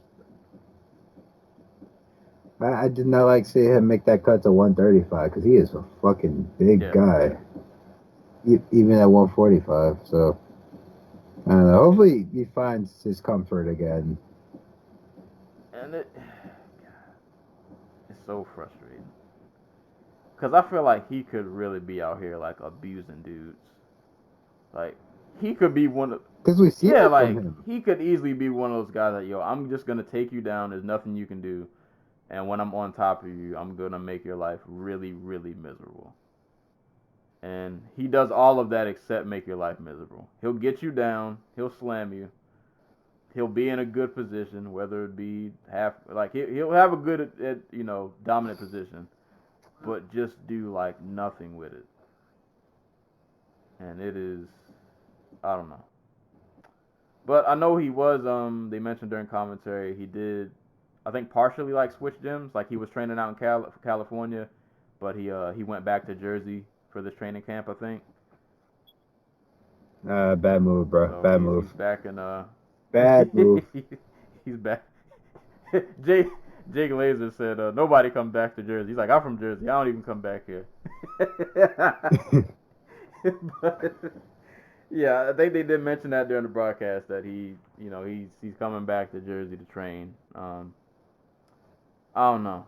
So maybe For the just like if y'all want an example of like how exciting Darren Caldwell was as a wrestler, because he was one of the most entertaining wrestlers I think I've ever seen. Go check his like his high school and college highlights on YouTube. Like they are absurdly good. Dude is like, and it just makes like his MMA career all the more confounding as of late. As of late, anyway. Um, yeah. and that's like really the only reason we're like really critical. It's not that I don't think anybody thinks like he's a terrible fighter. It's just we I yeah know he's we quite know good. how good he can be, and what we're seeing is just like and yeah Regression. it's and it's not like one of those cases where like he had an injury and like his body is shot or he's been through wars and he's just like not the same guy. It's like, bro, you're the same dude. Like, you're the same guy. Like, why are your performances so just night and day? It's really just frustrating to watch. But he got to win. Um, I don't know what it's gonna take to get another Joe Warren esque or Noah Lahat esque performance from him, but I don't know if he needs to get punched in the face really hard. Like, I don't know what needs to happen, but I hope it happens in his next fight. Cause this ain't it. He got the win, but this ain't it. But he got the unanimous decision win either way. So congrats to Darian Caldwell. And the last fight on the card, we started off the card. Daniel Weichel versus Saul Rogers. This was fun. A nice little fun. Pretty much I guess you could say a kickboxing match. Saul went for a couple of takedowns, but didn't wasn't able to get him. One of them he actually shot really deep. I was actually surprised Weichel was able to fend him off, um, but out the gate, I think Saul clipped Weichel within like the first 15 seconds. And I was like, all right, I don't know how this fight's gonna go. It's gonna be one of those it was one of those really just like tight, tense, like kickboxing matches. Saul clipped Weichel within like the first 15 seconds, but I think it was close to the end of the first when Weichel caught Saul with I think it was like a left hook. That like 3 minute stanky leg he did was really funny to me. Like it looked like one of his legs was trying to moonwalk, but the other one was trying to do something else. It was really weird. But nah, he clocked Saul Rogers really hard with that left. I think I gave the second to I gave the second to Saul Rogers. He landed the inside leg kick a lot. He started to pick his offense up, doing a jab, doing 1-2s. He was getting a little better of the exchanges. And then in the third round, Weichel was like, all right, can't let you do that again. And then he started to take the center. He started getting his combinations off. want to say he tagged him a couple of times in that third round. He really like kicked it up a notch in the third. But it was a nice, fun back and forth, like this really just kind of tight, tense like kickboxing match. So shout out to Daniel Weichel and Saul Rogers. It was a dope fight.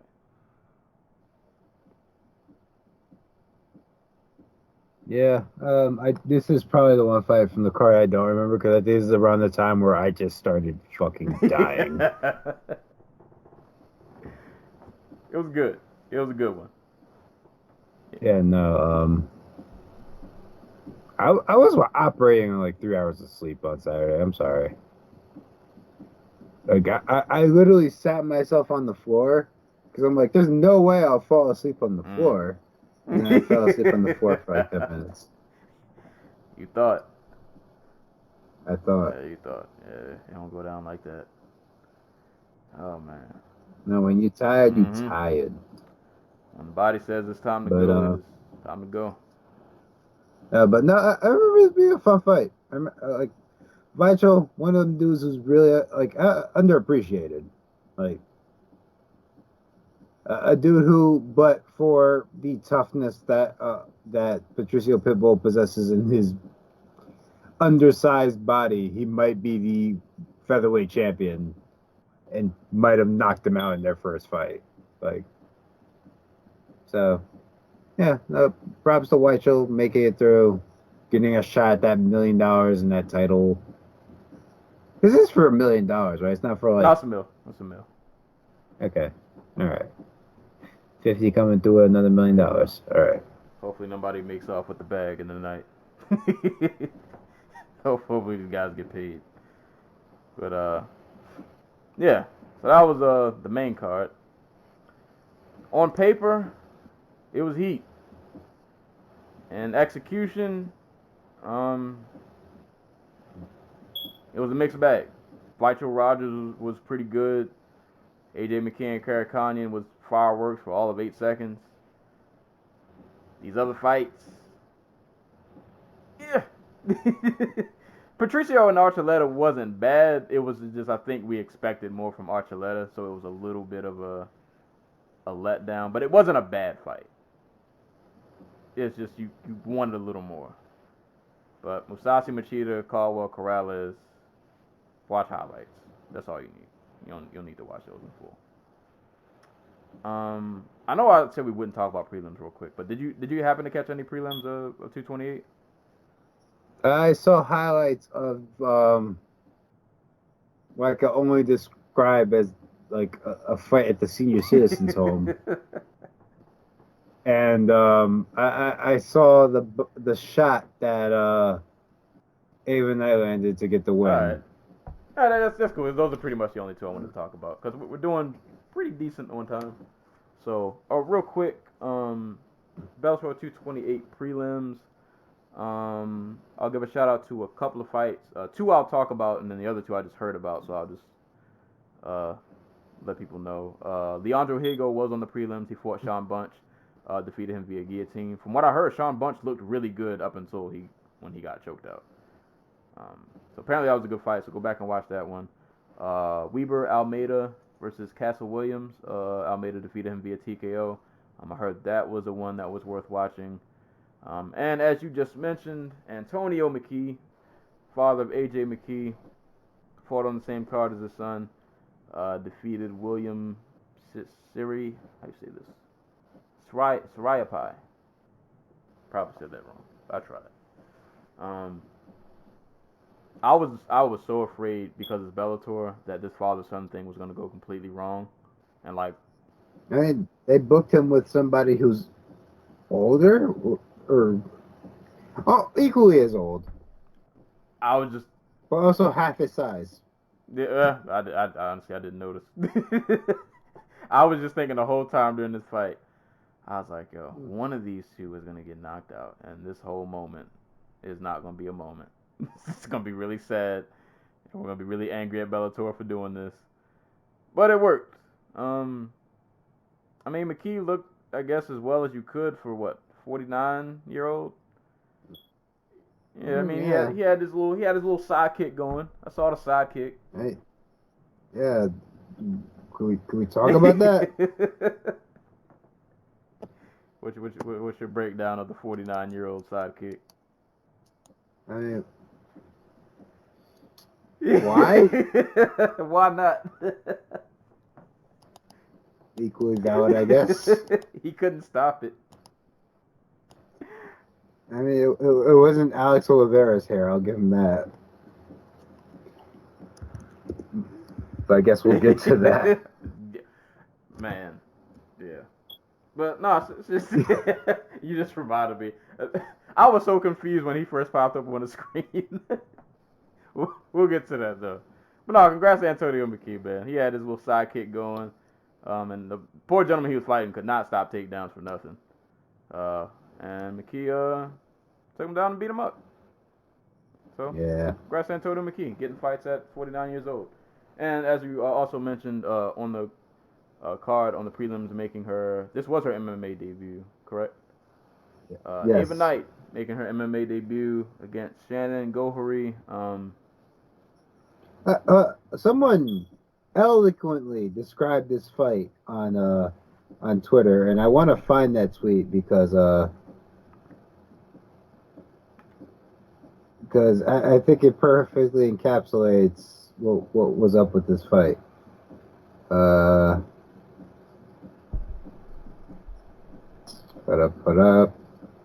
But you can go ahead and read it or give your reading on it. I can't remember Ava Knight's credentials as far as boxing, but I know she was like a champion. I want to say. She is I want to say she's a 2 or 3 time world champion. So obviously, if I'm watching somebody come from boxing into MMA, I'm not really expecting the world of you. I'm hoping you still got some athleticism and that your hand should be pretty sharp. Excuse me. And hopefully you have semi-good takedown defense. But, I'm kind of grading you on the curve. I'm not really expecting too much. Just kind of want to see what you got. But I like what I saw from Ava. The hands definitely transferred over. Her hands are fast. She's got a nice jab. She can throw good combinations. She hits pretty hard, too. Like, every time she connected flush, like, if she threw a hard right or just, like, a hook and that tapped the chin, like, you could tell Shannon felt it.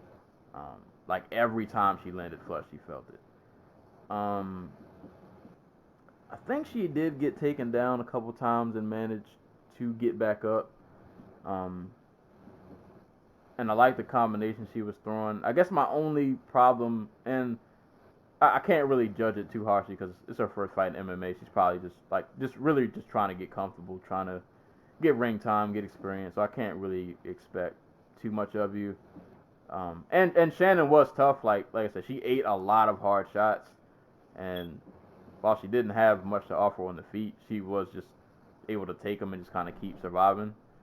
But there were points, especially when Ava had her backed up against the cage, like she would have hit her with like a hard right, back her up against the cage.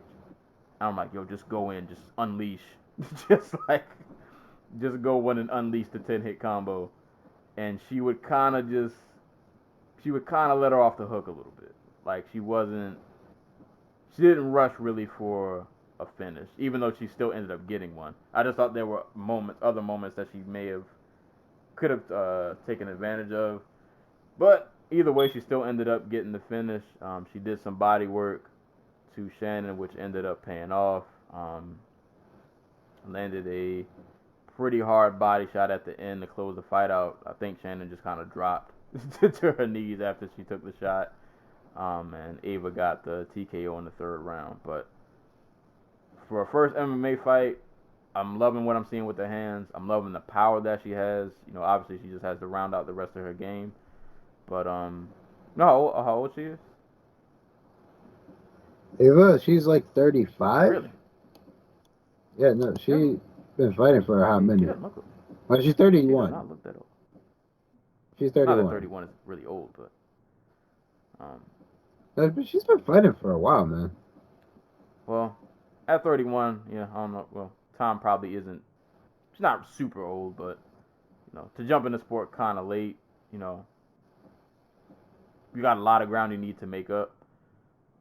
But for a debut, coming in MMA, I like what I saw. I really like the hands. I like the combinations. I love the power. For somebody her size, she hits incredibly hard. And if she can round out her game, I don't know how fast she can pick up on the rest of her game that she needs to round out. But I like what I saw so far. I'm upset because I think the person who tweeted out a great summary of the fight deleted their tweet.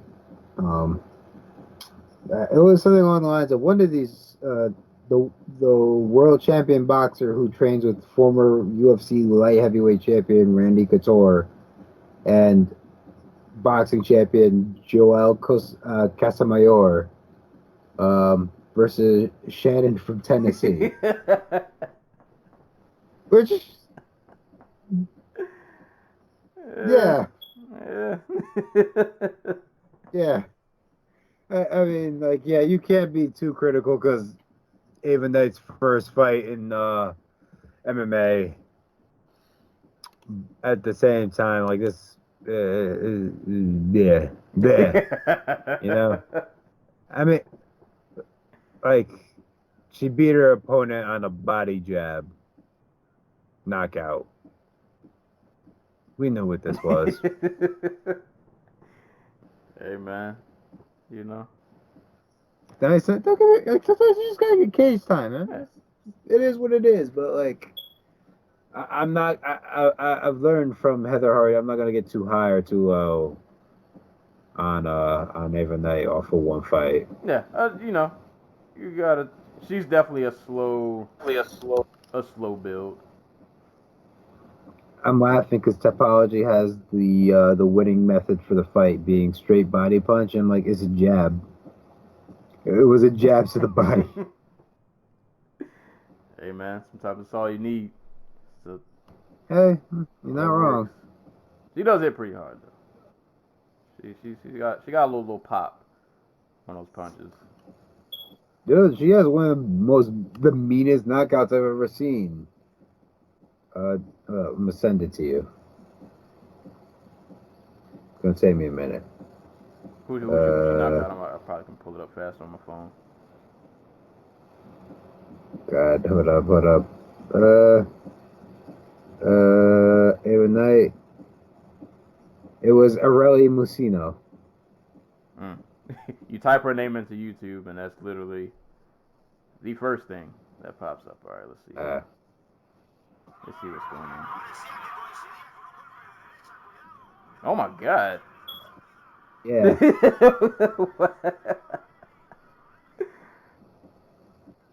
I feel like the ref didn't let her get back up. He said no. Stay down. You don't need no more smoke, kid. I mean, what are you? I'd be done. I might untie my shoes. Like like Machino looks like she caught the Holy Ghost. Like, God, yeah, you catch it like that. That is my favorite part of the whole thing is like she just like, the way it's filmed. I'm not sure I'm not sure what angle yours is from, but like mine's is just like she walks into the frame, hits her with 2 body shots, puts her down, and then just leaves. Man, it's like she got hit with a finishing move. God, oh my God, that's how the cookie crumbles. Well, that was Bellator 228. It was cool, you know. Go watch Vital Rogers. Watch McKee Cannonier. It's only 8 seconds of your time. I would say watch Patricio Archuleta just to go see how it played out. And watch Caldwell versus Corrales and Mousasi and Machida at your own discretion. But if you want to watch between the Zone and Bellator's website, Dublin 228 and 227 are all in there somewhere in that mix. So anything you miss, you can go catch on one of those platforms. And I'm not going to tell you guys to watch anything because I'm not your dad. I would like your disgruntled uncles. Well, your disgruntled uncles are disappointed in you. It's just like, Nothing you do pleases us. it's like, it's your uncle thinks it's like you're his kid. Right. So you have to listen. It's like, dude, you show up like twice a year, man. Just chill out. That's us. Every time you show up, you have a different girlfriend. Like, we get it. Nah, that's the one. I swear he in love, but he met her like Right. last week. Nah, this the one, man. It's so real this time. I ain't never felt like this before. Oh man, I hope none of you guys are like that. Don't be like that if you're. Don't listen to this podcast if you're like that. Go be. She got like 5 Go be kids. better. Go do better with your life. Oh man. Well, you know what's wild? There is a fight that I completely forgot that we have to talk about. 2 fights actually. Oh yeah. Yeah, I thought we were doing good time. I was like, we're suspiciously on good time. That's because there were 2 whole fights that we did not mention before we get to the UFC. So, I guess transitioning from Ava Knight, speaking of boxing, there was a lot of boxing on Saturday. Saturday night, we had Errol Spence versus Shawn Porter and David Benavidez. What was the other gentleman's name? Was it Anthony Dirrell? Okay. Yes. Or was it Andre Dirrell? I can't keep all these names straight in my head anymore. Like, combat sports has just ruined me. Let me get his name right, cause he It is Anthony. He put up a valiant, and his eye, Jesus Christ. Yeah. Oh god, he has crazy eyes. So. Well, I'm looking at his box rec picture. And it's like, yeah, no, Anthony Dirrell has crazy eyes. You want to start? Well, we can start with the Benavidez fight first, because I don't think this one will take too. Oh, yikes! You were right. His eyes are. Yeah. That's like. Why would you pick that as like your thumbnail? I don't think he picked it, but I also think that's just what he looks like. You know, which is sad. Like he just looks like he's just one he's just waiting for the reason. You know what I mean? He's like,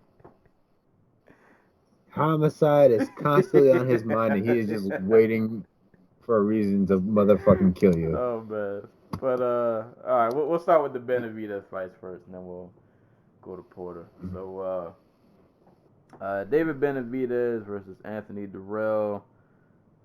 This was for the the WBC.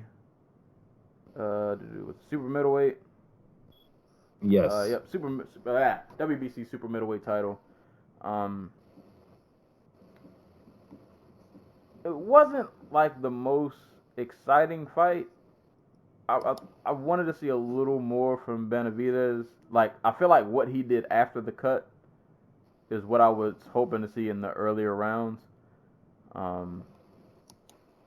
was a lot of this, him just kind of walking Dirrell down. Long jab. Every now and again, he'll do a little. His flurries are funny. Like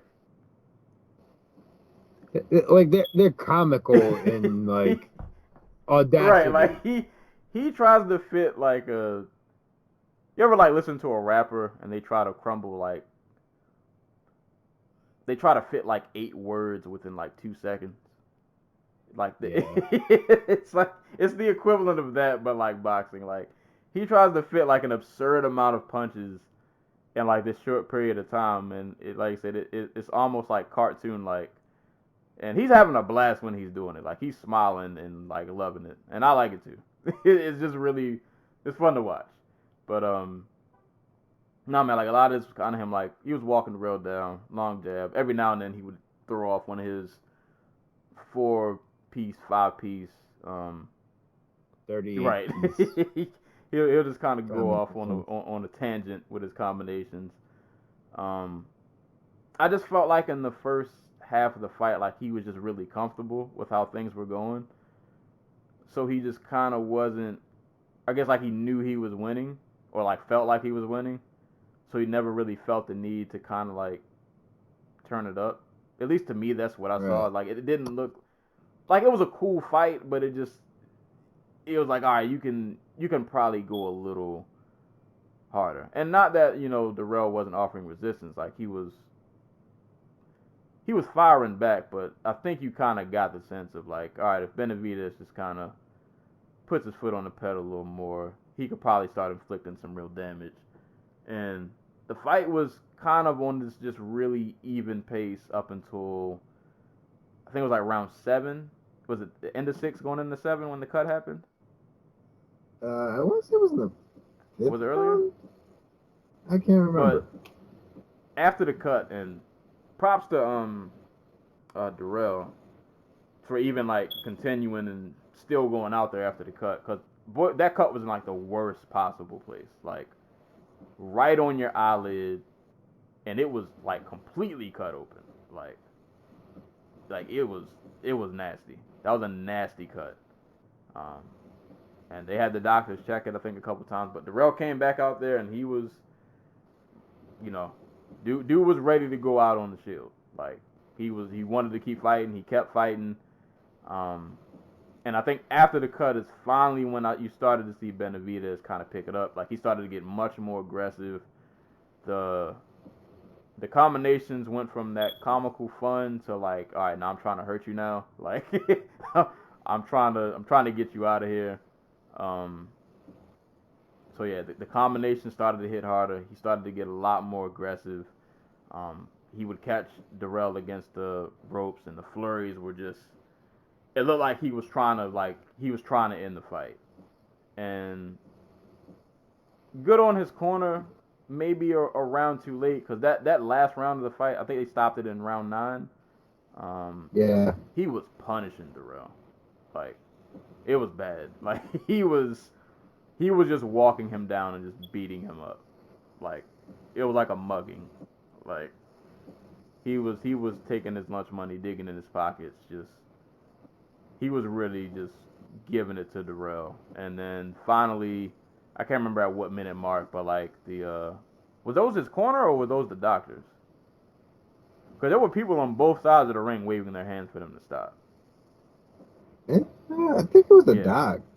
yeah, like Benavidez unleashed like this nasty combination on him, and he literally they they went to like every corner of the ring. Like they start at one corner, Benavidez just pieces him up.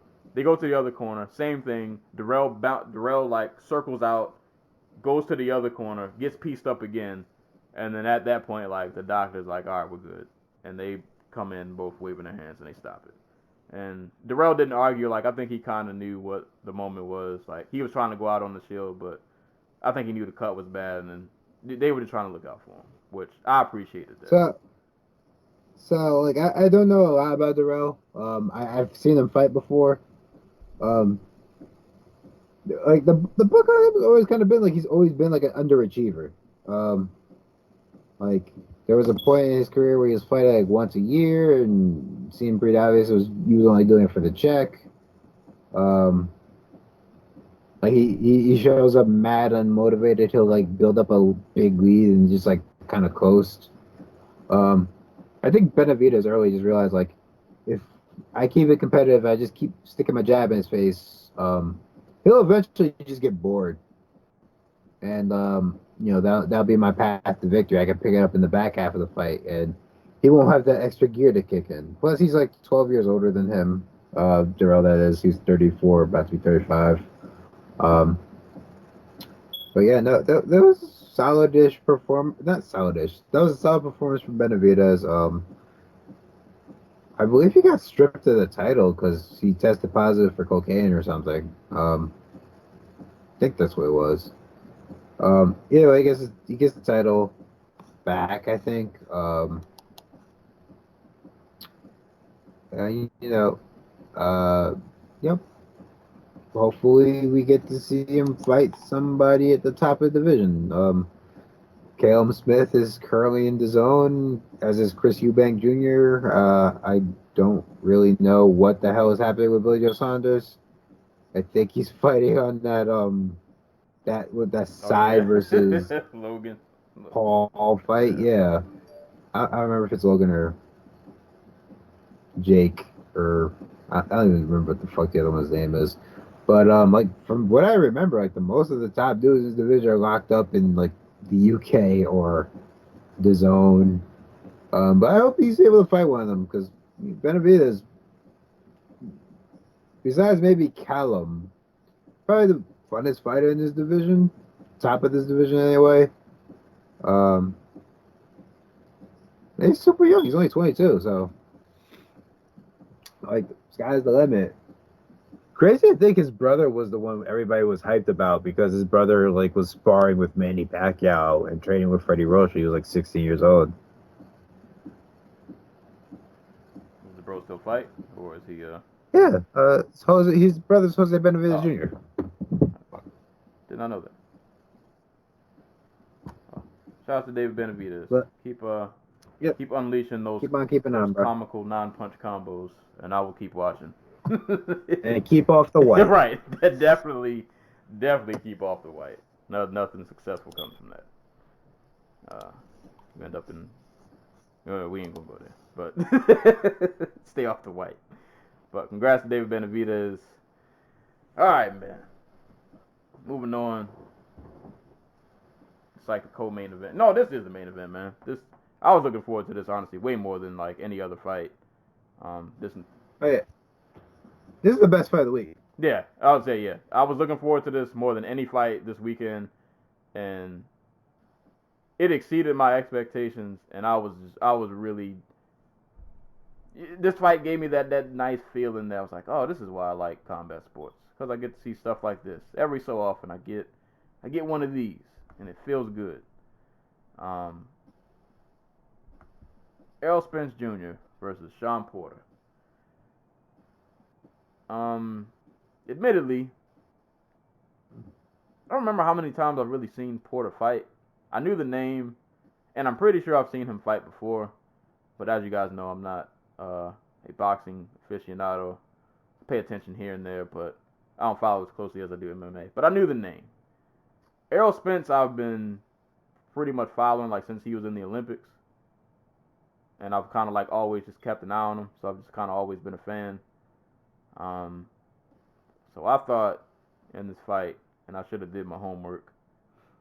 Not that it would be a slaughter, but it would be one of those fights where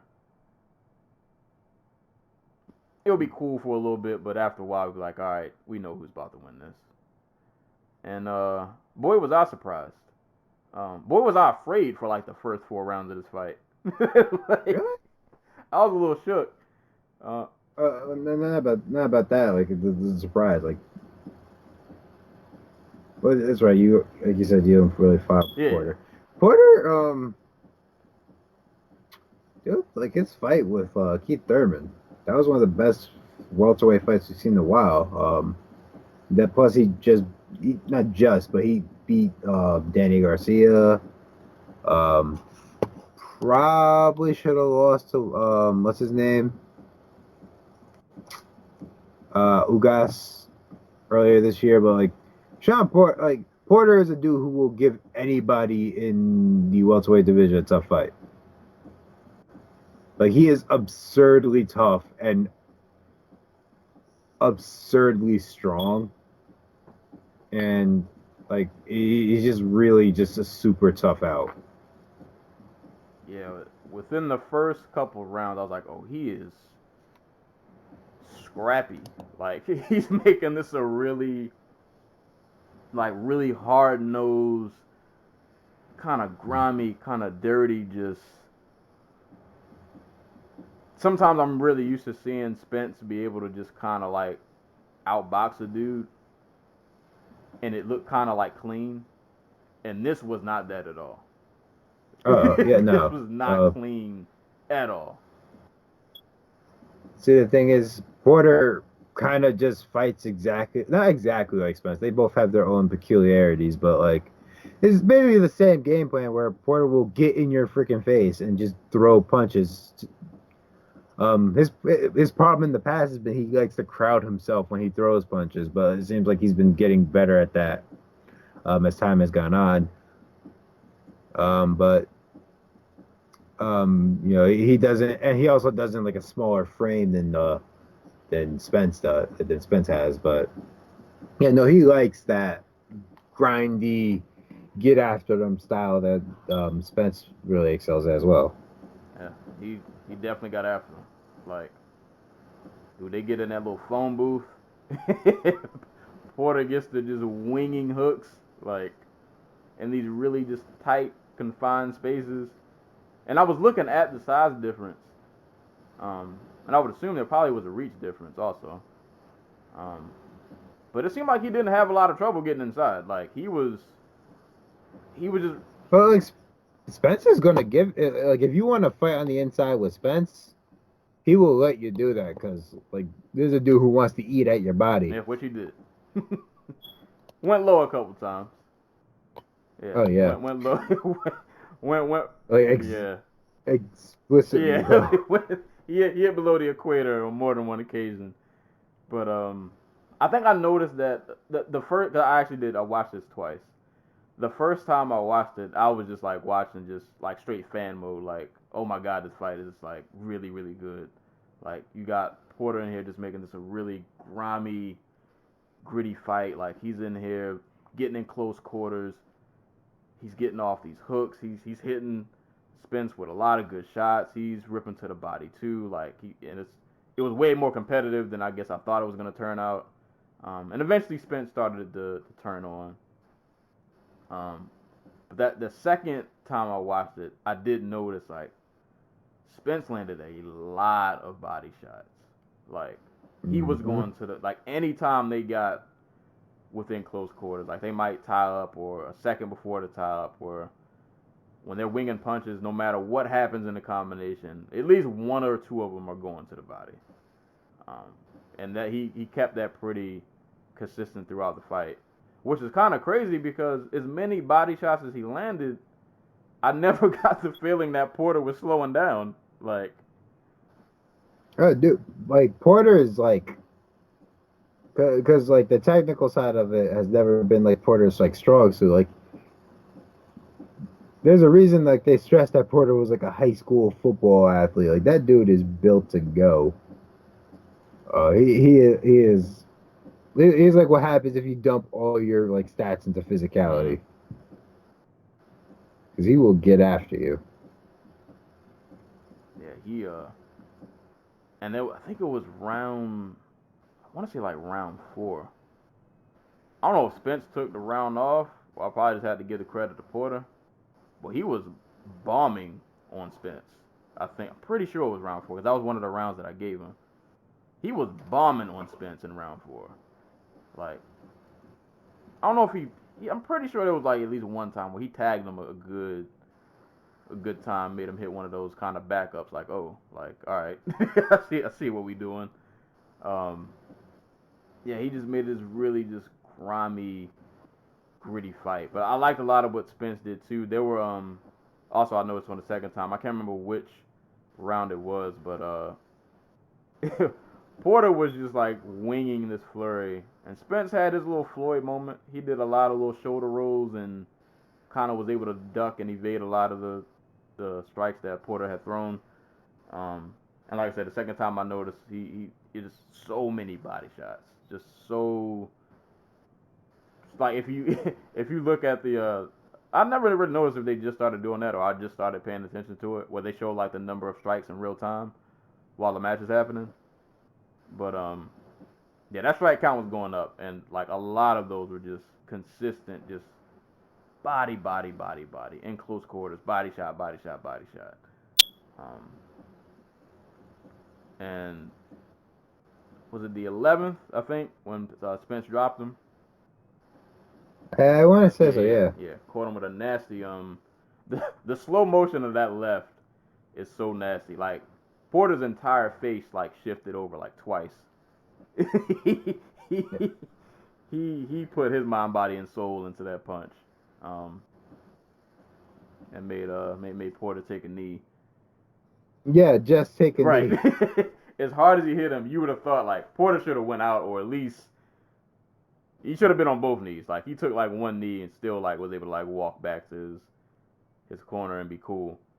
But nah, this was a really great fight, man. Like just back and forth, just really gritty, grimy. You know, two dudes who were obviously just extremely tough. Both of them took a lot of hard shots to the head and the body and below the belt. Like they got hit with everything, and yeah, it was an amazing fight. I was thoroughly pleased with how this turned out.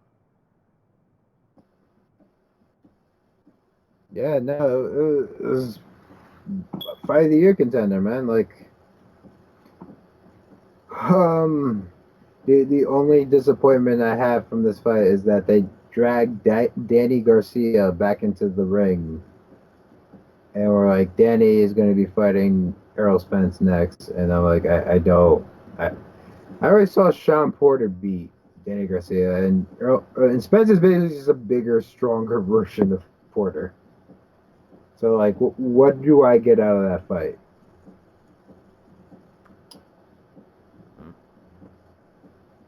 But like the actual fight itself was great. This was probably, yeah. This is tougher than the Brook fight for Spence. So yeah, I would say. I'm not hopeful. Like I'm curious. I guess what does he take from this fight as he moves forward? Because even he admitted he got sloppy at parts of this fight where he just bit down his mouthpiece and just started banging. And I think there's another level that Spence can reach. Particularly if he wants to be like an all-time great.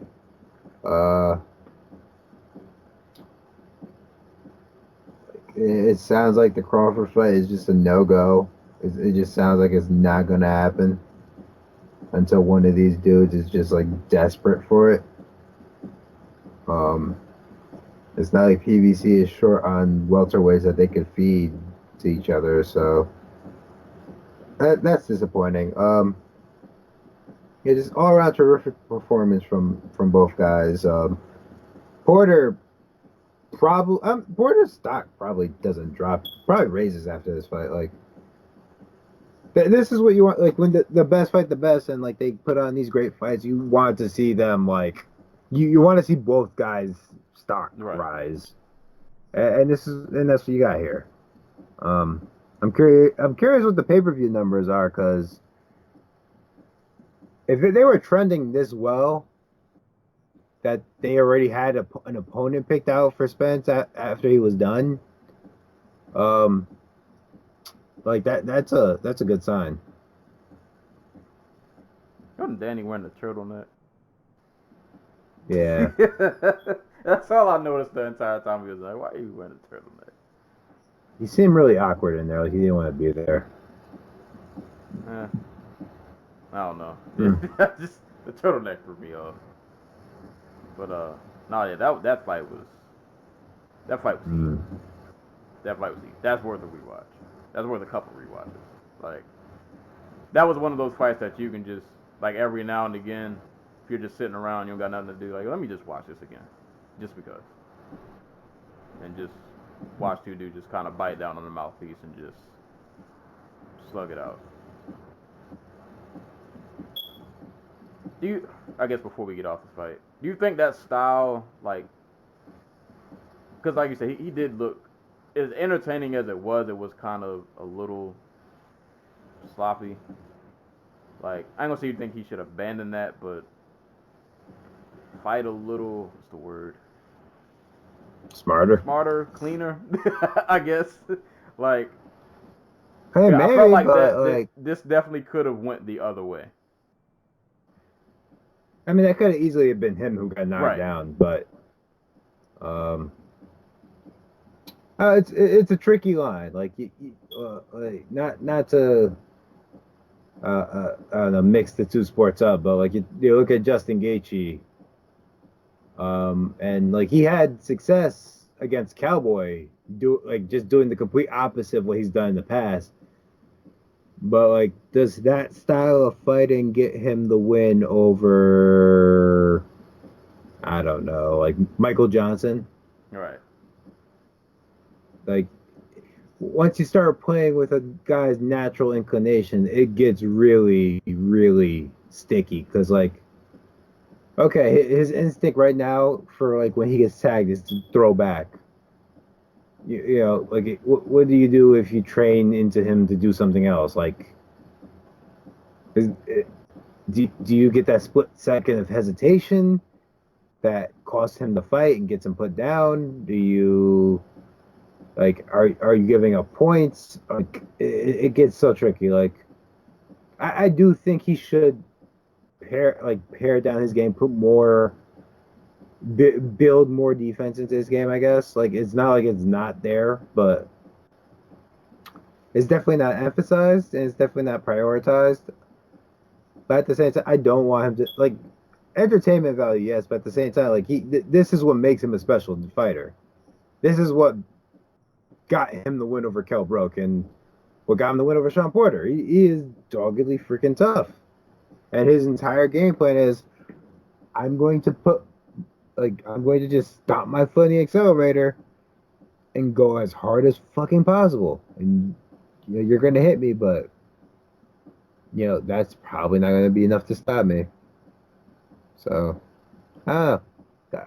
Like, probably, like, it'll happen eventually where his game gets pared down because that's just the way fighting is. But, like, I do get the worry for, like, oh, if, like, he's going to keep being in these wars. At the same time, though, like, I'm trying to think of, like, who could possibly. Well, I shouldn't say that. There are a lot of talented fighters at 145, 147. Yeah, so good fight, great fight. Awesome fight. So if you didn't get a chance to watch Shawn Porter and Errol Spence, definitely go give that a watch. Amazing fight. One of the best scraps you'll definitely see this year. And whoever Spence fights next, I'm watching. I want to see the Crawford fight, but yeah, that seems further and further away. But whoever he fights next, I'm watching because every time I watch the Spence fight, I leave entertained. So that was Errol Spence and Shawn Porter. God, we are just now getting to the main event. No, this ain't the main event. Spence Porter was the main event. This was like the co-main event. Not really, actually. Low key, I was looking forward to Bellator 228 more than this. This was like the feature bout. I don't know. This is just another UFC Yeah, fight. yeah, basically. A surprise, I kind of ripped on it last week, but like I went back and looked at it, I'm like, this is fine. It's fine. Cool. Like, it was cool. And like I said, we won't really get to mention the prelims much. We'll give a couple of shout outs. There were a couple of notable performances. But yeah, pretty much from top to bottom, like I pretty much enjoyed all this card. It wasn't yeah, I didn't have any problem at all with any of these fights. Like everything was pretty solid. There were a lot of decisions on the prelims, but from what I saw, I didn't get a chance to watch every fight. But from what I saw, it was solid. like none of the decisions were like exceptionally boring. Like they were, for the most part, pretty fun. Muradov and DeCherico like just went ham at one another and like what I can only describe as like a young dad's fight. Future barbecue fight league champions.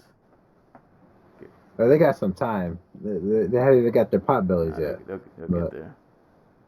But oh boy, starting from the top. UFC Copenhagen, headlined by Jared Cannonier and Jack Hermansson. Just get right into it. I don't think we ever even really talked about this fight on the podcast, but I was actually gonna roll with Hermansson on this fight. After what I saw him do to Jacare, and me be befuddled by that performance, I was like, he could probably get Cannonier down eventually and inflict some damage. Maybe I wasn't sure if he'd get a finish, but just be able to like wear out on him. Just wear on him for 5 rounds. Nah. Nah. Did not happen. Fight starts. Hermansson does get right at it. Starts throwing some leg kicks. Immediately shoots for a takedown not too long afterward. Tries to put his all into it. Doesn't get it. I'm like, all right. So. I mean, he got one. He did. And he suplexed the shit out of him. That sequence was dope. Like, he went for the takedown. I can't remember, like, he, like, spun around and, like, took his back. And then, like, that whole sequence was so dope. Like, suplexed him, took his back. But you know what Cannonier did? He did the Derek Lewis. Yeah. Just stand up. No finesse. No instructions from the corner. Like, yo, I'm going to just get up. Like, that was cute, but I'm just going to get up. We're done. Yeah, we're done here. And once that happened, I was like, uh-oh, Jack might be he might be in some trouble. He's not respecting the takedowns, buddy. And the only thing that had me thinking like maybe Hermansson could still win is that Cannonier wasn't really throwing a whole lot at first. Like, he was being really patient and kind of economical. He wasn't like out here just winging punches. But you could tell towards the end of the first that Cannonier was starting to settle in. He landed a couple nasty calf kicks. And he started getting letting his hands go a little bit. And you could tell he was starting to settle in.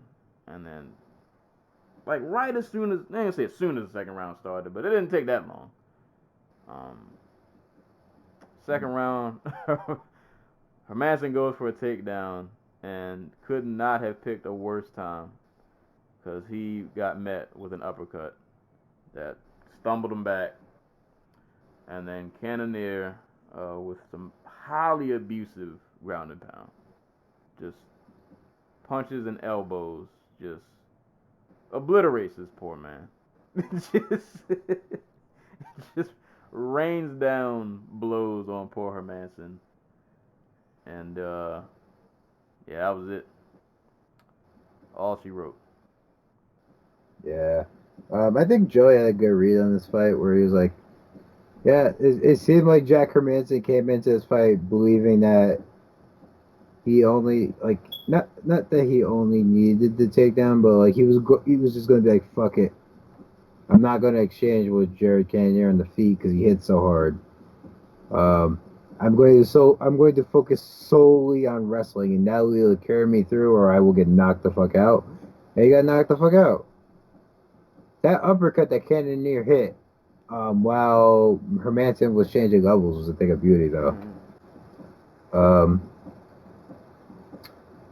God, I feel dickish saying this, but like I still don't know where Cannonier is on like the scale of like actually good to like, oh, he's just getting matchups that play to his like strengths,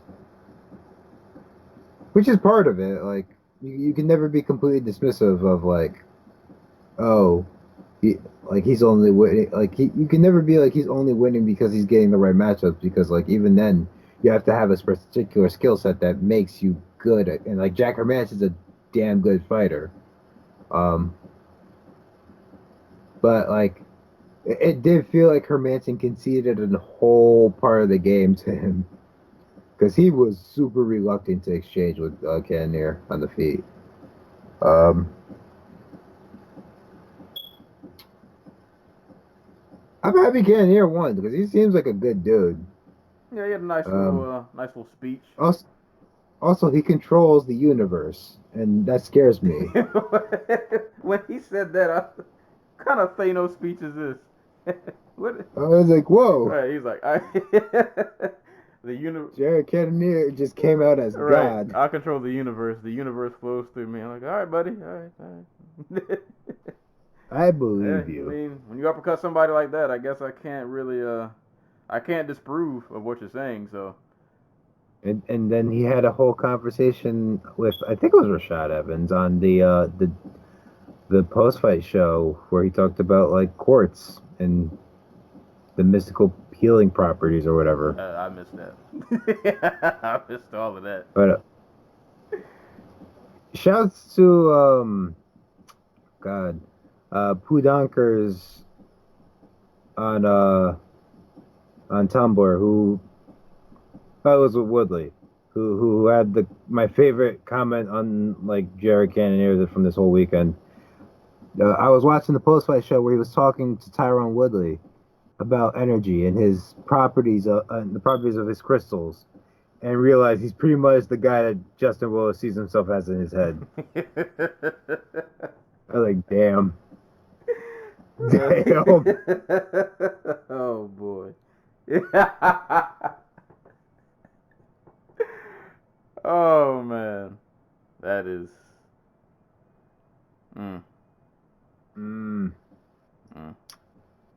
He's not wrong. That's one of those just drop the mic moments. Yeah. But props to Canada. He's out here putting Alaska on the map. Hey. His transformation from heavyweight to middleweight is crazy. Dude was like, I weighed 300 pounds before MMA. Hey, but power of a diet. You know. Good diet. Moving somewhere where you can actually go outside. Right. And do stuff. You know, it's working. So, yeah, like you said, I don't know what Cannonier's ceiling is, but when you hit that hard, I guess you're always just one punch away. You know, he might just be one of those guys. But we'll see. We'll see. Yeah. You keep putting people to sleep, they'll keep giving you fights. So I'm pretty sure we'll see him again soon. So congrats to Cannonier. Winning via TKO in the second round. Moving on to the co-main event at lightweight, which did not last long at all. Mark Madsen versus Danilo Belluardo. At first, I was confused as to why Madsen got the co-main event, because I was like, you guys know this could potentially go wrong. Not saying it would, and it didn't. But you throw a new face on your co-main event, and if he would have got washed, you know, could have been another story. But that didn't happen. Not in the least. Fight starts. Madsen throws a flurry. Pretty much he just kind of close distance. Gets Belluardo against the cage. Belluardo kind of defends for like a brief second. And then I think Madsen had got the underhooks, had his hands clasped together, and just kind of dragged Belluardo down.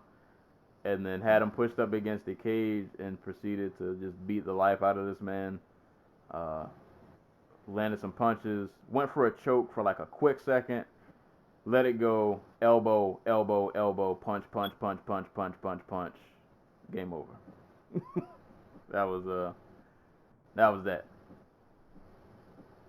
was that.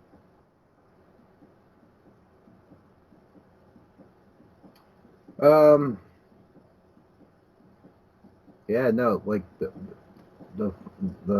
crap, what are they called? The Danish? Is that what the people from Denmark are called? Yeah, we could be. I'm sorry, guys. I am zoning the fuck out here. Completely wrong, but no, they were fucking wild for their home country fighters, man. Marco Madsen and Nicola Dalby got like the loudest cheers of the night by far. Like to the point where you couldn't hear the bell right for the Dalby fight. Like but Mark the Olympian Madsen, like a dude who but for one man would be a 2-time Olympic gold medalist and like a 6-time world champion in Greco-Roman. Like he is an athletic freak, and you mix that with like the technical Greco-Roman style of wrestling that he has, like he's just gonna do damage regardless of whether or not he is like an actual like future title contender or whatever, because he is 35 years old, but like he looks like he's in fantastic shape. And he's not like Yoel Romero, who was in the Olympics like 20 years ago. Like this is a dude who at the very last Olympics won a silver medal. And that was, like, what, 3 years ago? Not even yet, or no, 3 years ago. So like a dude who realistically was, if he was going to compete this year or next year, would probably medal. Maybe maybe I'm making maybe I'm making like a poor judgment, but like, dude is really scary. Um, and yeah, this was a showcase fight for him. Then he passed with flying colors, like takedown, ground and pound, savage. Um, I'm looking forward to seeing him again. I hope the UFC's not just doesn't bury him on European cards. I hope they like. I hope there's like a plan to get him up the rankings, not quickly, but like in a timely manner. Right. But I mean, you're at lightweight. There aren't a shortage of matches. There shouldn't be a reason that we don't see him fight again. 100 dudes on roster, you should be able to. Right. Somebody wants to smoke, and he looked like he can dish it out. They cheered for that man. After he got that TKO, you would have thought that like he was fighting for a title with how loud they yelled. Dude, yeah. They went ballistic for this man. I hope it pans out, man. I hope it pans out for him, because they were in love with this dude. But Mark Madsen, keep an eye on him at lightweight. If he's taking people down like that and then beating them up, he's definitely somebody worth keeping an eye on. So congrats to him. Moving on to welterweight, Gilbert Burns versus Gunnar Nelson. It's a really, really close. These two were pretty even. I want to say I gave the first round to Gunnar. I think I did. Let me not lie. I don't remember how I scored this fight. I feel like most of the rounds were kind of close. The only difference being this was one of those fights that like nobody did anything super, super crazy, which kind of just made it close. Like it was one of those fights where if you outperform your opponent by just a little bit, it pretty much would give you the nod. I thought Gunnar did a decent job in the first. I want to say he got the better of some of the strikes, and I think in the second he had a nice little uppercut combo that he did. And he was able to push Gilbert against the fence a lot, and he was the one had a lot of good control.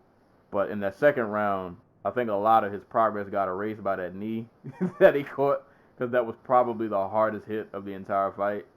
He caught that flying knee, and then Burns tried to sink in that choke in the second. Didn't get it, and then I think Burns ended that round on top also. So he probably might have stole that second from Gunnar. He had landed a lot of nasty calf kicks too, because Gunnar's leg, like his whole calf was like another color. But Burns chewed that leg up. I don't have a lot in specific detail. It was a really just close. They were really evenly matched. A lot of the rounds just came down to like who had a moment this round, and whoever had a moment or was able to end the round or end like the last quarter round in like a dominant position probably was what won you the fight. But it was a cool match. I don't really have much to say about this. I enjoyed it. They were really evenly matched. And I think you saw that with the way it played out, but Gilbert Burns ended up getting the decision. Yeah, like Burns just has a more consistent style of like striking offense. It's not as, I don't know if it's technical, but like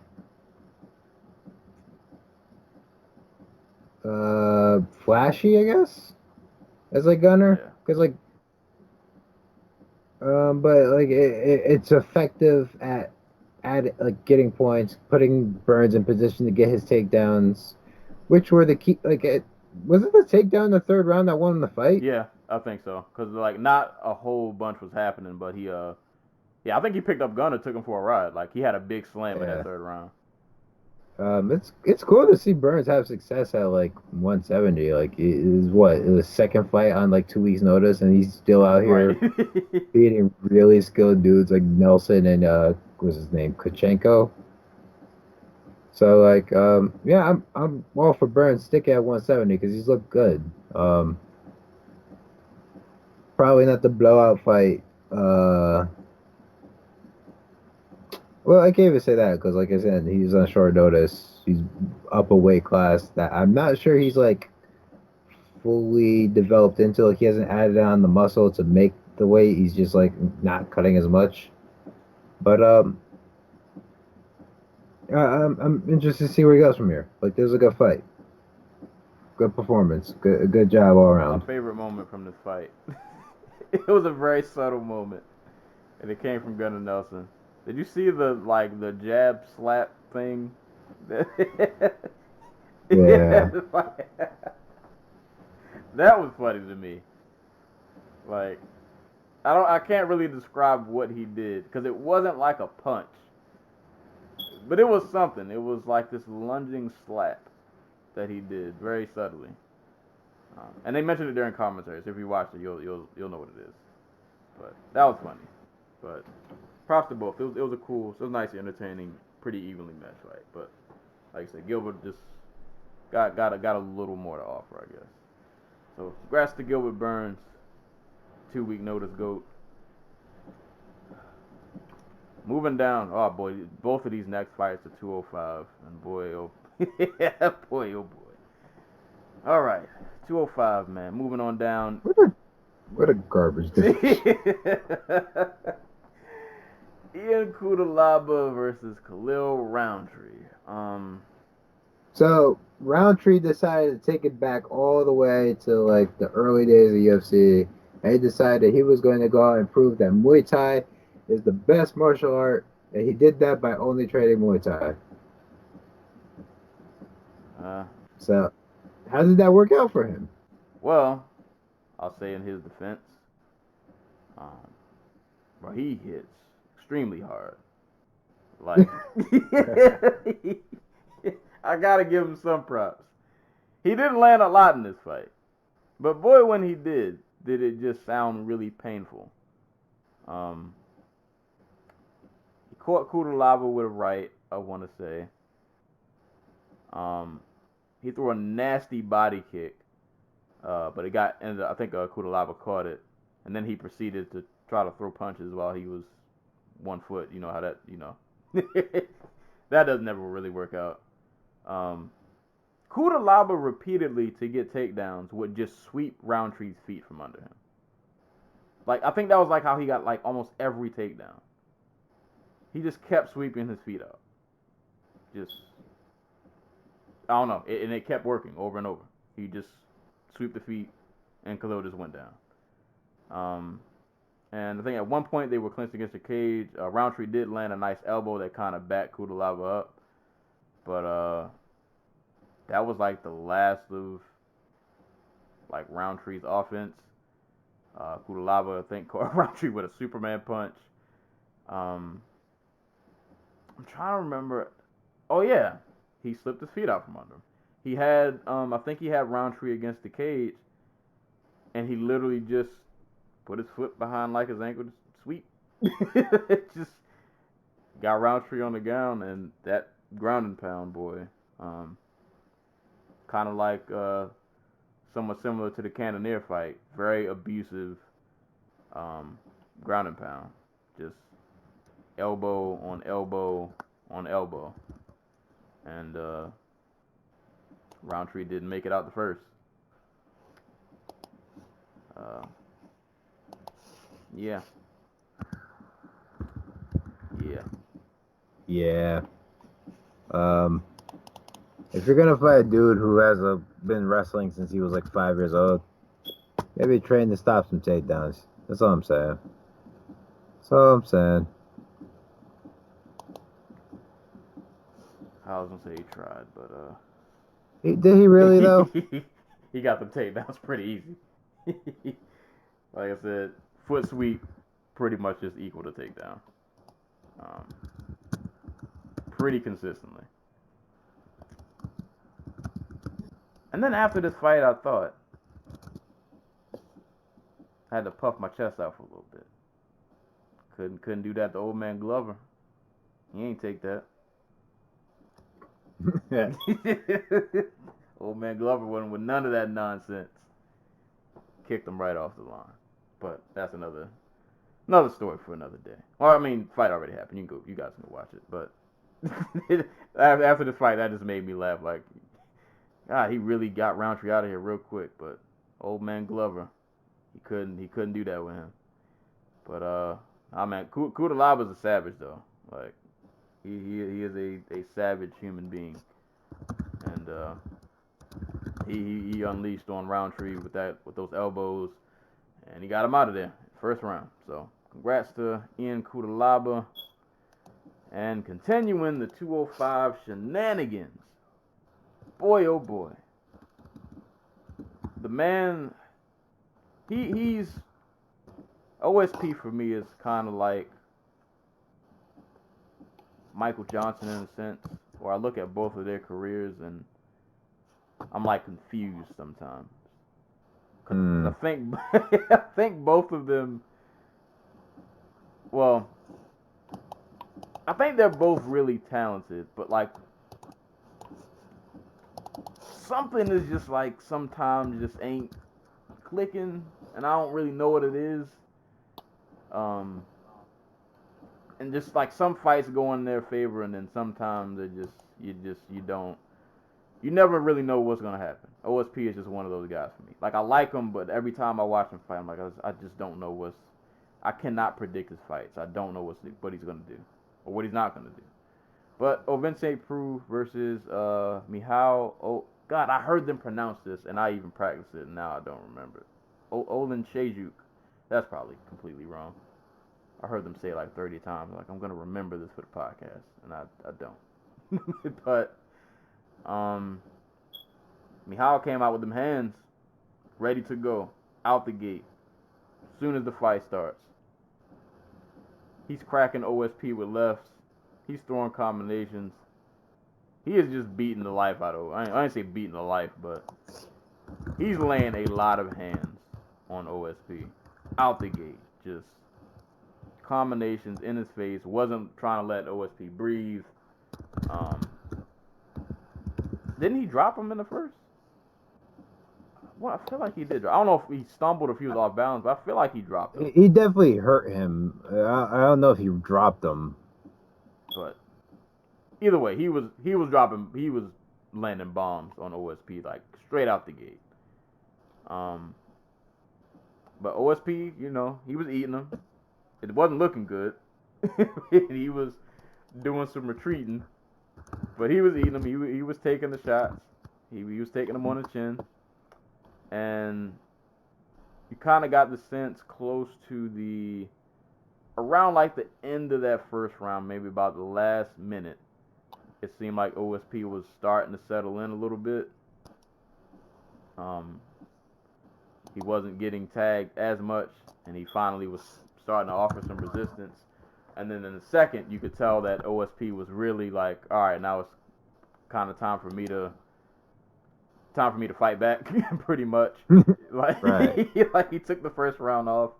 Second round, that he throws that front kick to the body a lot. That he landed that a really good number of times. He had a couple of really good clinch moments too, I felt like, where he was landing some good uppercuts in the clinch.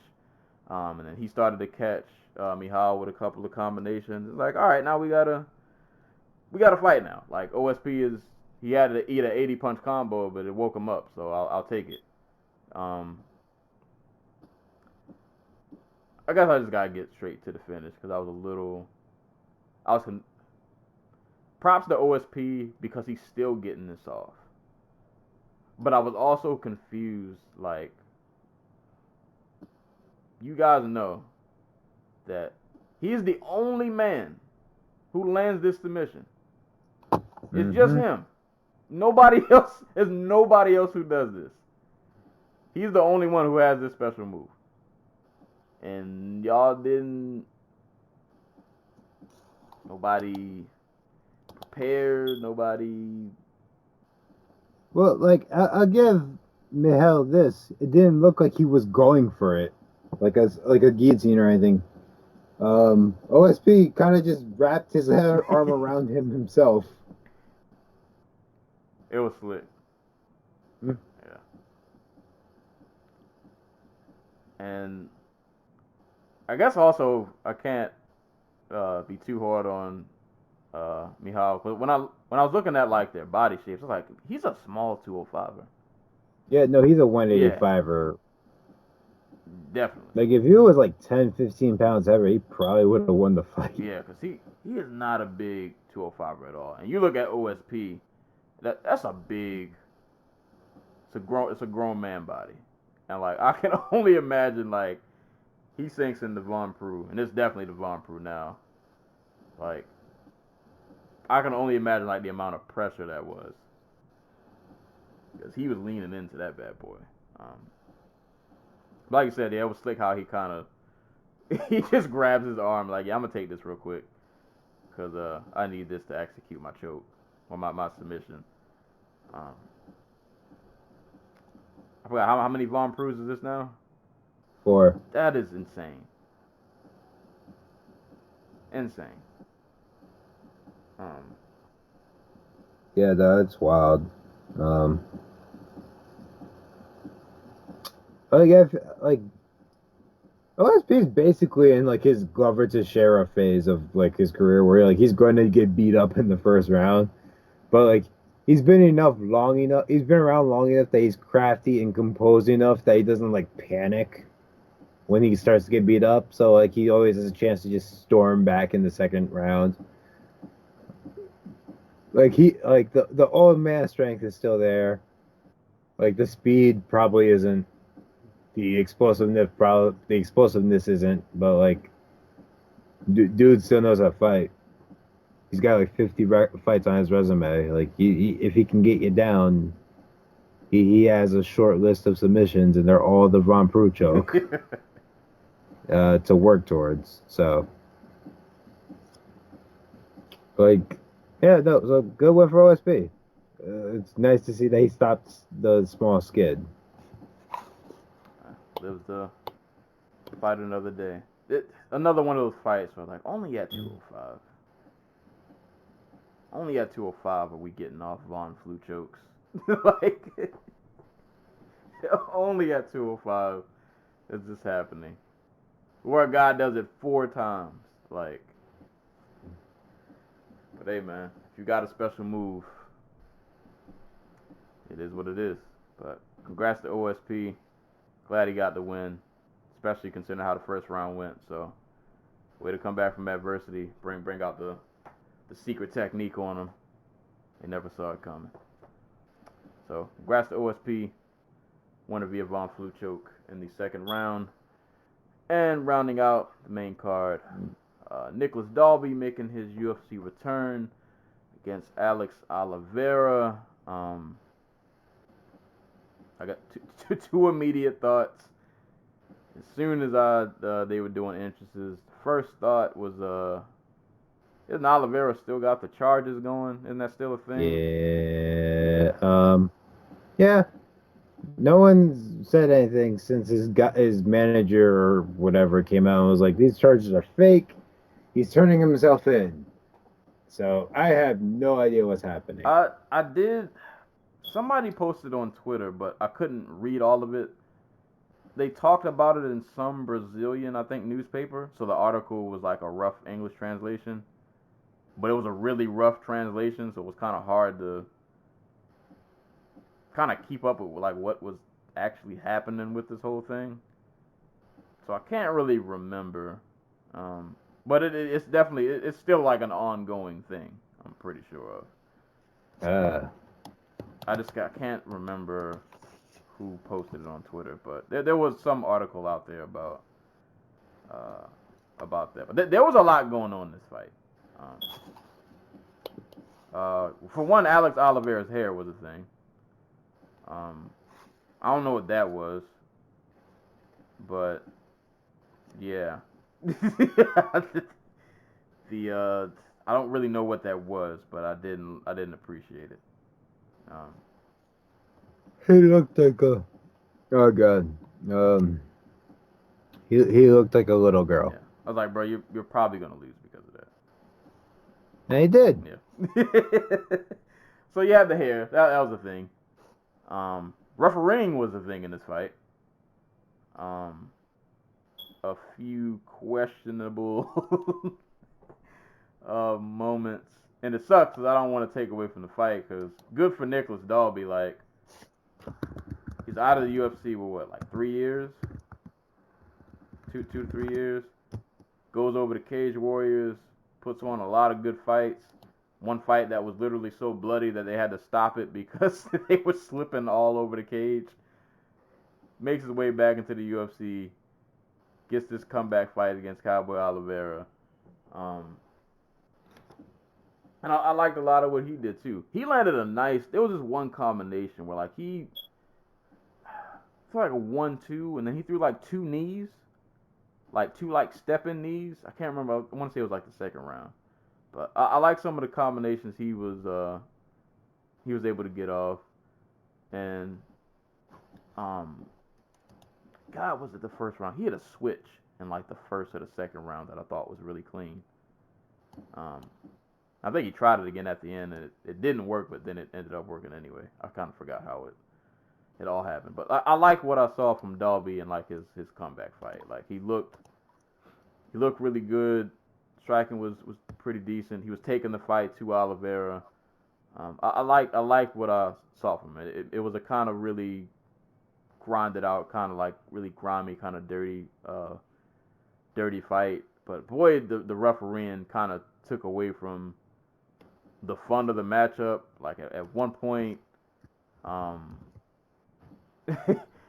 Dalby has like Oliveira on the ground, or in the process of getting him on the. No, I'm pretty sure he was on the ground, and Oliveira threw an up kick, which was illegal, and the ref stops the fight to warn Oliveira. Cool, but he stands them back up. So yeah, Dalby completely loses the position that he had, and luckily, like nothing happened within like the last 10 seconds, because that would have been trash had he stood them back up, and then like Oliveira gets a KO, and now we're all looking at the ref like that shouldn't have even been a thing. And then in the second or the third, God, it's like 11 something, man. My memory's fading, but memory is sinking by the minute.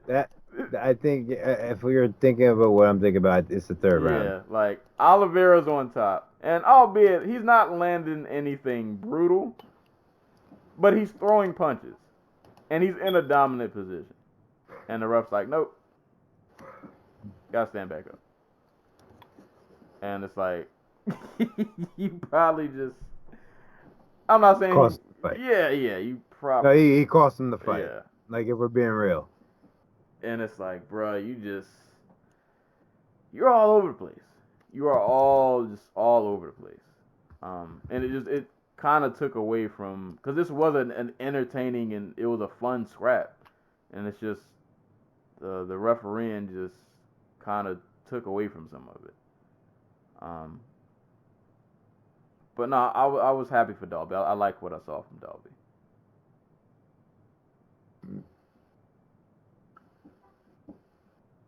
Yeah, Dalby fought a tough, grindy fight against a guy who tends to grind out his opponents pretty quickly, with his like pure athleticism and physicality. It's really dope. I think this is like his 5th fight in the UFC, because he won his first one, fought to a draw with Darren Till, and then proceeded to lose his next 3. So yeah, this is like his 2nd win in the UFC in his 6 fights. So props to Dalby. He was able to do it at home. Hard fought. Like, yeah, he was basically awarded the fight by the by the referee, but at the same time, like, At least he had. At least it went both ways, you know. Right, yeah. They both got, yeah. Though I will admit, Dalby's was way more impactful because it didn't come in the last 10 seconds of the round. Yeah. Yeah. Referees, boy. Sticking your nose where it doesn't belong. But that's what Oliveira gets for coming out with that hair. So, you know, maybe do a better hairdo next time. Maybe you know, that's why the ref picked you up. He was tired of looking at your. Those weren't cornrows. I don't know what those were, but What's it called when you rubber band your hair like I guess that? it would be like twists. I think it was. I don't even think it was so much the twist. It was the green. Like, it was the green that was like, this just looks. Something about this just looks off. Right. It looked weird, but Please stop. yeah, don't do that again. But it was a fun, just like you said, really just gritty, grimy fight that was entertaining to watch, but the refereeing just kind of took away from some of it and probably altered the course of the fight. But it is what it is, man. But that was oh, good. That'd be life. Yeah. No. Yeah, that's life sometimes. Well, actually, real quick, before we close out, I'll give a quick mention to some of the prelims. Shout out to John Phillips, who knocked out Alan Medovsky in 17 seconds. Cleaned his clock real quick, got him out of here. Like you said, Alessio Di Chirico and was it Mahmoud Muradov, who just hated each other for 3 rounds and just slugged it out. Future Barbecue Fight League champions in the next 10, 15 years, if we're still around. And by the way, Mahmoud Muradov won. He beat Di Chirico via unanimous decision. Ismail Narudiv and defeated Sayer Baharzada via unanimous decision. I actually did not get a chance to watch that fight. I think I fell asleep while I was on. I was kind of dozing enough. Oh yeah, coming from Glory, Giga. God, I can never say that last name. Chikadze defeated Brandon Davis via split decision. But actually, you know what? Oh yeah. So they called this a draw at first, right? Yeah, Yeah. which. Wow. Yeah. Apparently they just add this. Like, this was a queer, like it's charitable to even give Davis like a 29-28 in my book, because like Chikadze beat his ass. Yeah, like even the split kind of just blows my mind. So Yeah. Well, at least there was a winner, because originally this fight was scored a draw, and then somebody realized they didn't carry over to 1, or that I don't know. And then carried over the wrong one. Right. So they had to come back and be like, oh yeah, no, it wasn't a draw. Giga won. So Giga comes over from Glory, gets his UFC debut win. So congrats to him. Lena Landsberg defeated Macy Chiasson via unanimous decision. Mark Diakese had a pretty good showing against Lando Venata. He won via unanimous decision. And shout out to Jack Shore, man. Defeated Nolan Hernandez, who had a really good showing against Chito Vera in his debut. But I thought Jack Shore looked really good. Yeah, it looked great.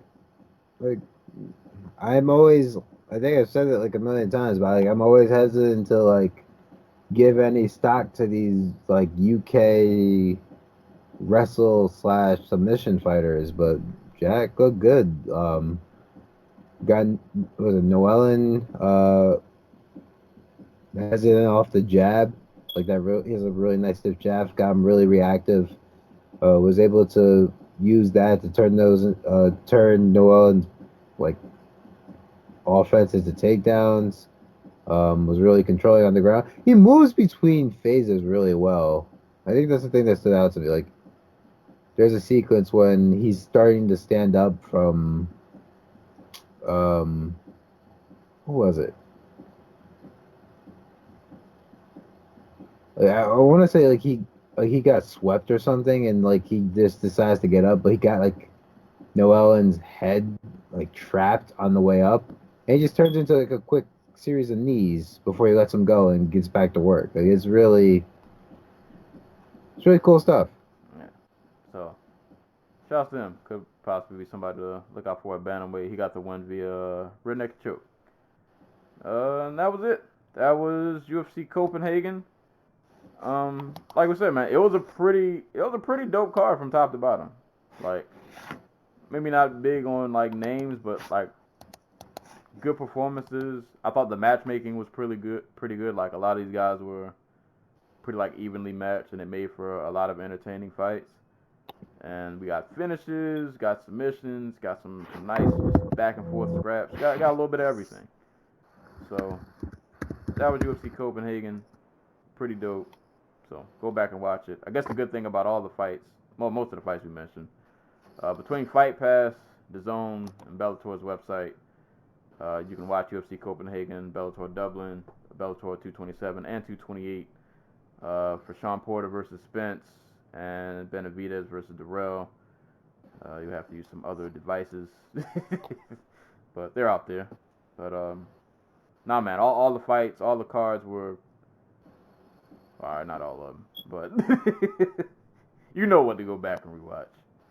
Right. You know what to go back and watch. If you don't watch anything else, or if you can only watch one thing, watch Spence and Porter.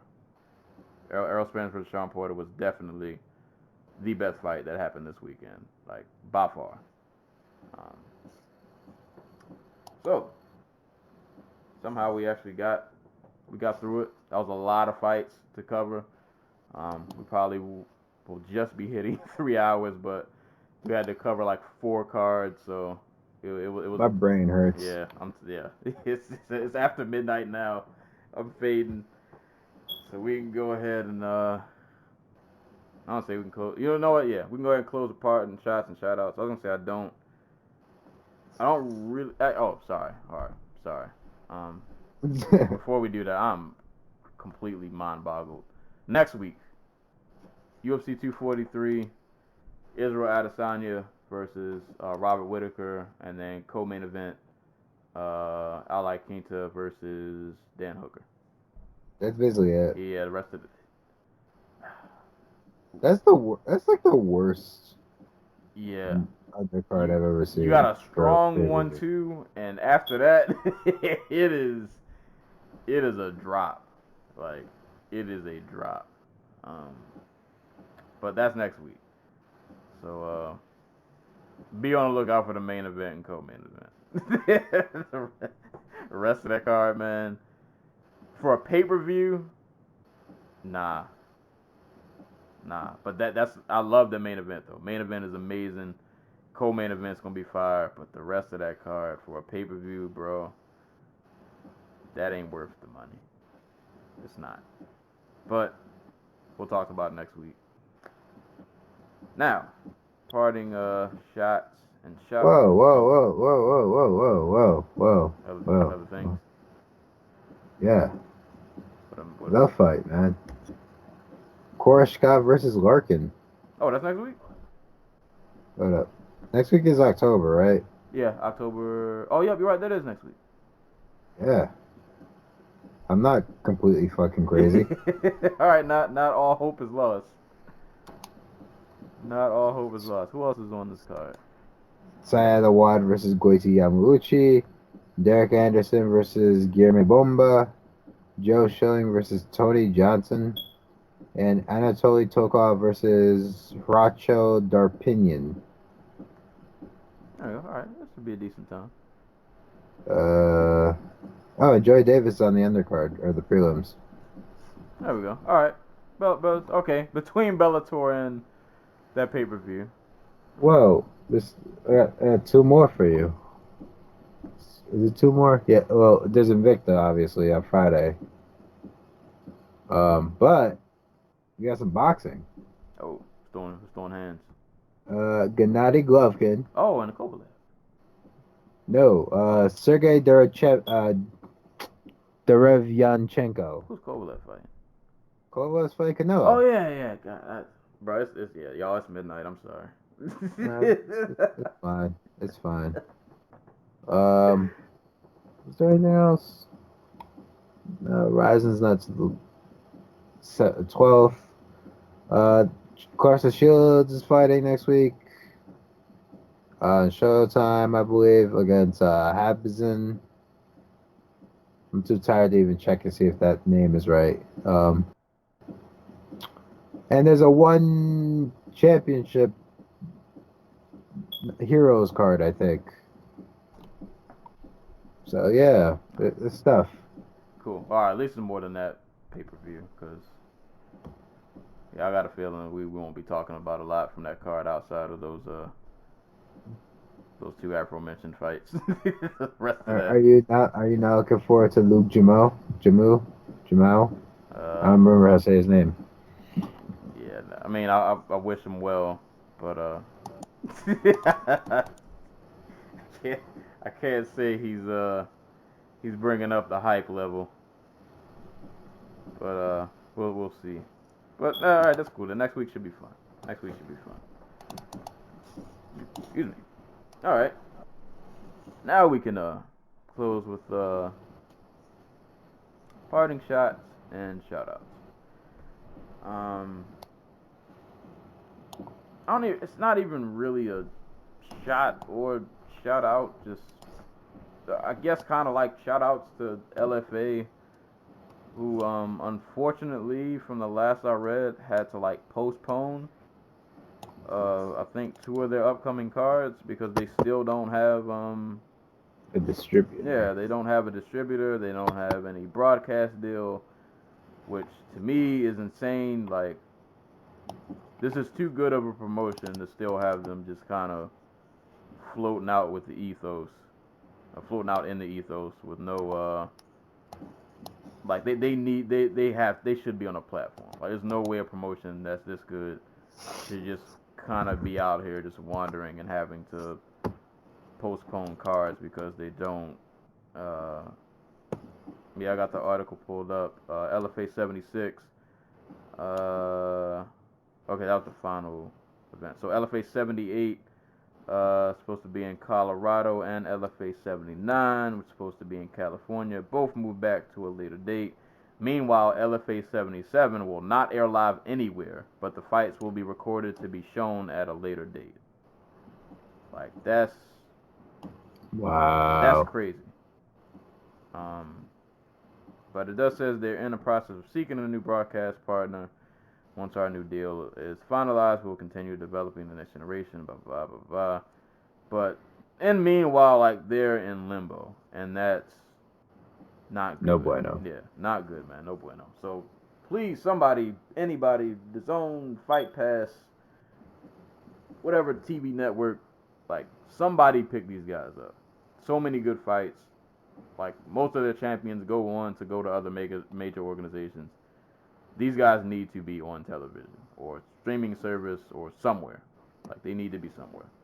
So, shout out to LFA, man. I hope you guys find a home soon, because I really enjoy watching their cards when I do get a chance to check them out. Yeah. Shout outs. Oh, so I think I've mentioned this before. I'm a children's librarian, assistant, associate, whatever. So like, and like comic books has always been like a thing I really like. And what's really cool about my job is like I get to see like what people are actually reading. I work in the children's department, so it's mostly just kids, but something really cool happened this past week. Raina Telgemeier's Guts is the best-selling book in the United States. It beat out Stephen King's like in first week sale. It beat out Stephen King's book. I can't remember what it's called. It sold something like 75,000 copies first week. it got a 1 million print run, so it's probably gonna sell a shit ton more. But what makes it really cool is there's another kids graphic novel that's the third best-selling comic or third best-selling book in the United States, Dogman Brawl of the Wild. And like, I don't know how closely you follow comics, but like, there's been like this big, I don't want to call it movement, but like, there's been this like phrase, like people like there have been a lot of like comic fatalists lately in the last few years because like the superhero comics don't sell as well as they used to. But like the medium as a whole is doing fine. The vast majority of like comic sales don't come from like DC or Marvel. They come from like Viz Media and like Scholastic. So yeah, go pick up a comic book for your kids. Shout outs to all the all ages comic creators out there who are grinding away, and who tells some really great personal stories. That's somebody else I wanted to shout out. Shouts to I don't think we talked about Mark Diakese, who it just looks like a man reborn in his last two fights. He beat what's his face, Lando Venata at UFC Copenhagen. Beat Joe Duffy. I can't remember if it was earlier this year or last year, but he just looks like he is a man reborn. Like he's still the rangy outfighter that we know him. We knew him as as he was coming up, but he seems to have found more comfort in like pushing a pace, putting his strikes together, keep up the volume. You just like he's no longer just going to like let you march him down and dictate the pace and range of the fight. So it was really cool to see him do his thing this past Saturday. So shout out to him. Hopefully he keeps going, because I remember like when he first went on like his little run, like a lot of people thought really really highly of him, and then he went on a skid and it was like, oh. He was in Playgirl magazine, bro. Is it who? He was in Playgirl magazine. Oh. Yeah. He out here. Yeah. That's one way to put it. He's right. He's out here. Yes, that's the Mark, man. Keep doing your thing. All right, y'all. So it's been a long episode, but we had a lot to cover, so tried to not go to 3 hours, but some things can't be helped. There was a ton to talk about, but all things considered, I think we got through it pretty well. So as always, give this podcast a listen. SoundCloud, Apple Podcasts, Google Play, Spotify, iHeartRadio apparently, YouTube. Send questions to Dodo Talk Podcast at yahoo.com. Hit us up on social media at the Dodo Talk Podcast Facebook page, as well as the Instagram page. And follow me on Twitter and Twitch at Serial Sensei, and buy my book, The Oddball Chronicles, 99 cents for digital, $8.99 for physical copy. That is all we got for today. So as always, anytime people are being punched and or kicked in the face, we will be there to talk about it. And until next time, we will catch you guys later.